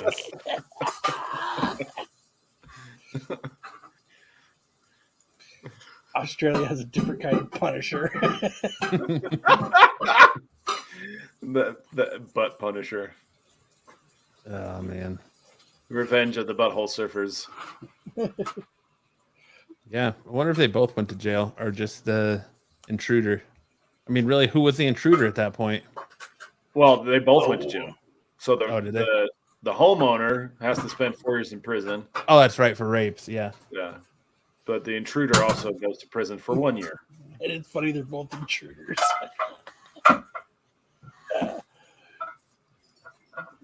The intruding. Someone clanking some pie tins back there. Who's clanking pie tins?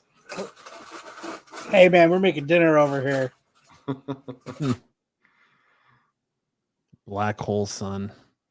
Got him. Didgeridoo.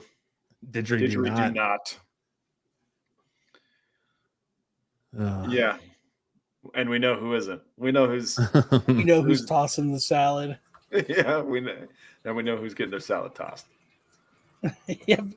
I'm using my easy bake oven right now. So first off, let me say, All right. And our next what the fuck story this week is footage has emerged of an onboard medical emergency that forced a U.S. airliner back to Atlanta only 2 hours into the flight to Spain. A messy trail of diarrhea left behind a struggling passenger. Maintenance crews spent 5 hours cleaning the Delta Airlines Airbus A350 after its enforced early landing, including replacing an aisle carpet ruined in the incident. Passengers reportedly included the one suffering diarrhea were allowed to reboard after an 8-hour delay, making it to Barcelona on Saturday afternoon with no further incidents. Accounts from some on board posted to social media describe the flight crew doing their best to mop up the mess with paper towels and scented disinfectant, but that only had the effect of making the plane flowers now. making the plane smell of vanilla shit. One passenger said. Vanilla shit. I feel bad for that person though. I truly do. Like, you know, they probably had some airport food and a couple cocktails. Got on the back of the plane and then gurgle. They try to be respectful. They try to. Sometimes it just doesn't stay in, and they shit all the way down the aisle. Now, did you Matt, see the video of it? Oh my god. Oh, geez. Matt, you're a young dad. Do you have any good poop stories yet? I mean, my kid's pretty good about it. The best one I think is when she was, I want to say 4 months old. My wife was going to change her and laid her down on the changing table and literally just took her diaper off. And the second she took her diaper off, my kid shit and it projectiled across the house and hit the wall and splattered on the wall, her changing table, my wife, and all that. Luckily, I've been able to avoid the projectile shit, but my wife got hit with it pretty good. I gotta say, when my kids were little, my oldest son, he got hit with a bout of gastroenteritis, and it was right before my wife was getting ready to take a trip to visit her folks. Oh man, that is nasty. And it just kept coming out. Oh, I hope they get hazard pay for that. And he had gastroenteritis, which meant just explosive diarrhea all the time. And she took him on this trip, like his stomach calmed down, and we felt like he was probably going to be okay. But on the way back from the trip, we were chilling at McDonald's, and they had like a play place. This was in like rural Illinois, and he's running around, and I was climbing around in there with him. I was like 25 or 26 at the time, and didn't have any back problems. And so I was rolling around in there, and I hear my son, who's like 3, and he goes, "Dad, I leaked out." I was like, oh no. So I climb up where he's at, and it's just like a little bit of drips, right? A little bit of drips and poo. She's probably wearing a skirt. And I was like, okay, man, let's see if we can change this bum real quick. And I laid him down. And have you guys seen in movies when someone gets shot and there's like a pool of blood that emerges from behind them? Just imagine that, but it was brown. Oh. I was like, oh no. So I sneak out and I grab some cleaning supplies from the janitor, and I come back and I spent like 25 minutes getting him cleaned up, and we just threw his clothes away and we just got the heck out of there. The people were concerned because how comes this kid from the as I'm cleaning it up, this one little kid comes in, and I was like, "Get out of here!" Kid's like, "Whoa, okay, you gotta go." But out, like the kid went in fully dressed, and he comes down the slide just wearing his diaper and some socks and tennis shoes, and then I come out. I was like, "Babe, get the car going. We're getting out of here," and we just drove away. It was freaking. It was freaking nasty. It did smell like vanilla. Like how does this happen? Like, I wonder if he just like gambled on a fart and he's like, oh no, lost. And so he's running to the back bathroom closest to his seat, and he's like, oh no, it's occupied. So he's like holding it as he's going to the front, and it's just leaking out as he's going to the front. And well, so you saw where it all was. Yeah, all down the aisle. It was down the aisle. It wasn't near the bathrooms. So he was making his way to the bathroom when he lost control. It's rough. Buffy guy. Last week it was pouring. This week it's shit. I missed last week. Yeah. Smell like poop and What do you mean? flowers. What do you now. mean? We gave you the intruder of the intruder. Yeah. I just like that they're complaining that the plane smelled of vanilla shit. That's funny. My work has this mango spray, man. It covers up everything, and it's awesome. Someone's getting water from their fridge. Dun dun dun. Now the door's open too long. All right. Well, to clear your palates of the shit spraying passenger, we got a little triple D dodgeball for you. More dodgeball tonight. So sometimes things happen so fast, it's really hard to pin it down. So we'll hit this in slow motion for you. Bounces off his leg, on his foot, and before it hits the ground, Jet manages to catch it against his leg. Look at that. Frame by frame, boop, boop, boop, catch. Unfortunately, he got hit by that white. And then he was still eliminated. Still eliminated by the white ball, but the guy who threw the black ball got out, and he brought another player in to replace himself. So, all in all, it's a win. I think this is my favorite. That's what he said when he was intruding him. I'm vengeance. Almost. Just That's a little outside. Just a bit outside.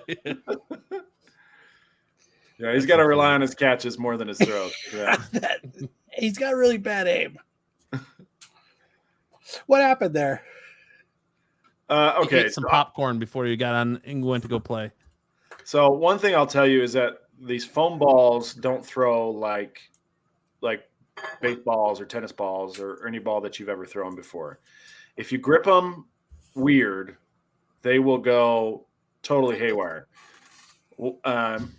I showed up late last week, and so I wasn't warmed up, and my first throw went straight into the ground because I had just the slightest extra grip on the throw, and so it just ran straight in the ground. You have to warm up. It takes a little while. This was early in the night, and he let one go really high and outside. That wall is out. I think he was aiming for the guy in the white shirt who was picking up the ball, and it went a little high and outside. So I don't think he was aiming for shit. Whoop. I think he was aiming for a fucking thing. Just got away from him. Yeah, because it looks like it slips out of his hands before he even finishes his throw. So it's like way outside. Yeah. Yeah. That's a ball. That guy gets to walk on a base, right? That's all 4 balls at one time. Pitch so bad, they just kick him from the game. Oh, there's no video of that. AOA. That happened after the cameras were down. Damn. Get your fucking shit together. Yeah, you missed the story, but there's a 19-year-old kid who is going to cost me a few $100 on insurance policy because he couldn't keep his mouth shut. Why would he say? A janitor came in and asked him what he was doing there, and instead of just not talking to him or saying, "Hey, I'm just using the bathroom," he tells him about dodgeball, and then the janitor goes and tells the administration, and then administration's like, "We can't have dodgeball going on here without paying or without insurance." And so now we got to provide insurance, which is going to cost like $500. Have him on threshold so we can talk about the ghost he was trying to hit. Hey, that's not a bad idea. You mean they didn't know you were doing dodgeball there?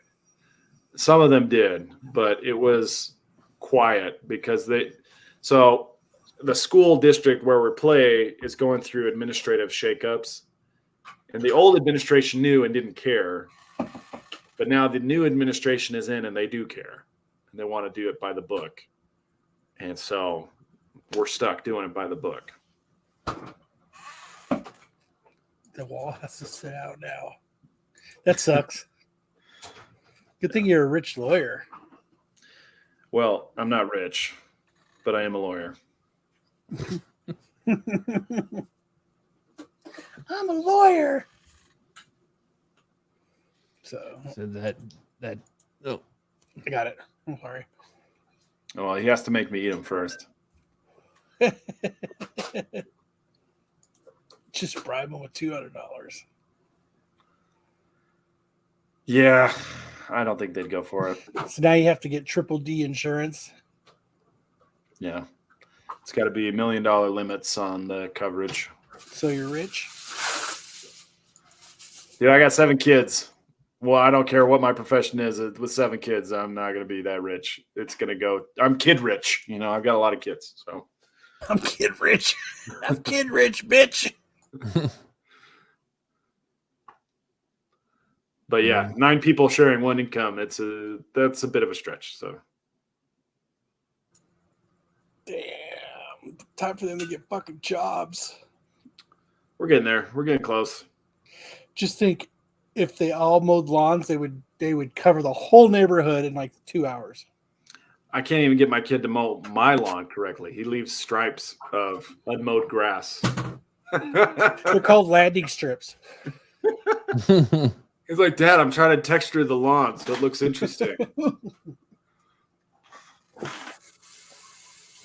No, we don't use a minivan. Minivan's too small. or he's just secretly hoping that you tell him he's doing a shitty job and that you're just going to take over so he can go and do something else. That's exactly what he's trying to do, man. No, we don't have a minivan. We have a 9-passenger Suburban. Abuse them kids for riches like that lady going to jail. Oh yeah, the chick who's the YouTube vlogger, family vlogger. Frank was her name? Kelly Kapowski? No. Kelly Kapowski is fine. My kids have their own agendas. They don't care about me and my dodgeball, man. They do their own thing. Did you almost have a basketball team? If any of them could play basketball. No, Soccer. They're doing their own things. They're fine. I'm not out to exploit my kids for riches and fame. You should. I am That's like the joy of being a parent. I'm the opposite of that. I want them to live small, simple lives outside of the public eye. I want my daughter to have such a just be simple life that normal. she doesn't work. Normal, well-adjusted people. You know, don't feel like you need to go out and be in the public eye and pursue fame, and because they don't have daddy. Hopefully they don't have daddy issues that make them feel like they need to fill a void in their lives because dad wasn't able to be there for them. Their names are Dodge, Duck, Dive. Oh man, I name my kids after shows that I'm watching at the time. So One Piece. 2 of them are named after One Piece, and my dog is also named after One Piece. One of them's named after Supernatural. One of them's named after Charmed. One of them's named after Heroes. You guys remember when Heroes was good the first season? Mhm. Oh yeah, save the cheerleader, save the world. Yeah. So I have a daughter named Odessa after Odessa, Texas. Dude, it could be the show could be The Life of Sam. I don't Sam think in- anybody would really care. Sam in the middle. My son Matlock and daughter Knight Rider. No, man, I'm not watching those shows. How old do you think I am? They ran out of names at the Only end. 40 so the last years one old. is they just started looking at shit. So it's 2 dogs fucking. Labradoodle and Cocker Spaniel. Sam's Seventh Heaven. I want 10% for that title. And when you're on Discovery Channel. It's already taken, man. No, our lives are very dull. I don't think For anybody some would be Law and interested. Order. At least you didn't name them after the states they were conceived in. Well, that's funny. If we had done that, there's a family where they name their kids after where they're conceived, and half of my kids would be named after my brothers and sisters because Whoa. the kids at their house. Yikes. I like Hartman's idea there.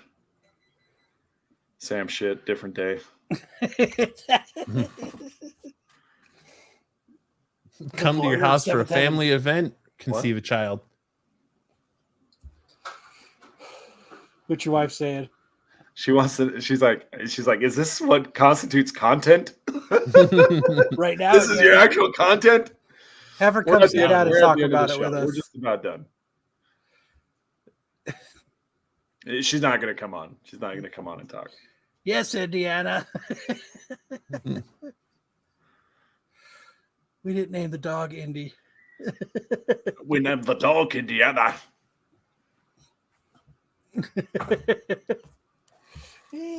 Named after all the kids from the Brady Bunch. Yeah, so Piper from Charmed, Thaddeus from another show, none of you guys would even know. Odessa from Heroes, Ace from One Piece, Ramona from Ramona and Beezus, Dean from Supernatural, and Brooke from One Piece. And then my dog's name is Goldie Roger for Gold Roger from One Piece.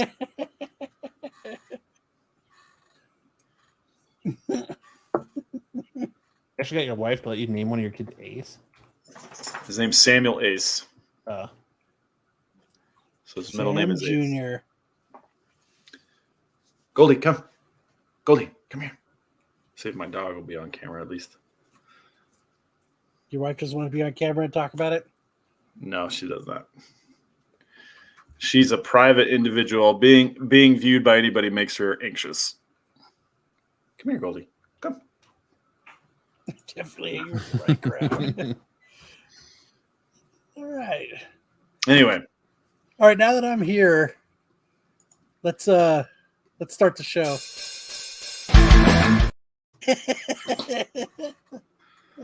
hey, and remember, kids, if you're gonna kick someone in the balls, hard toe shoe.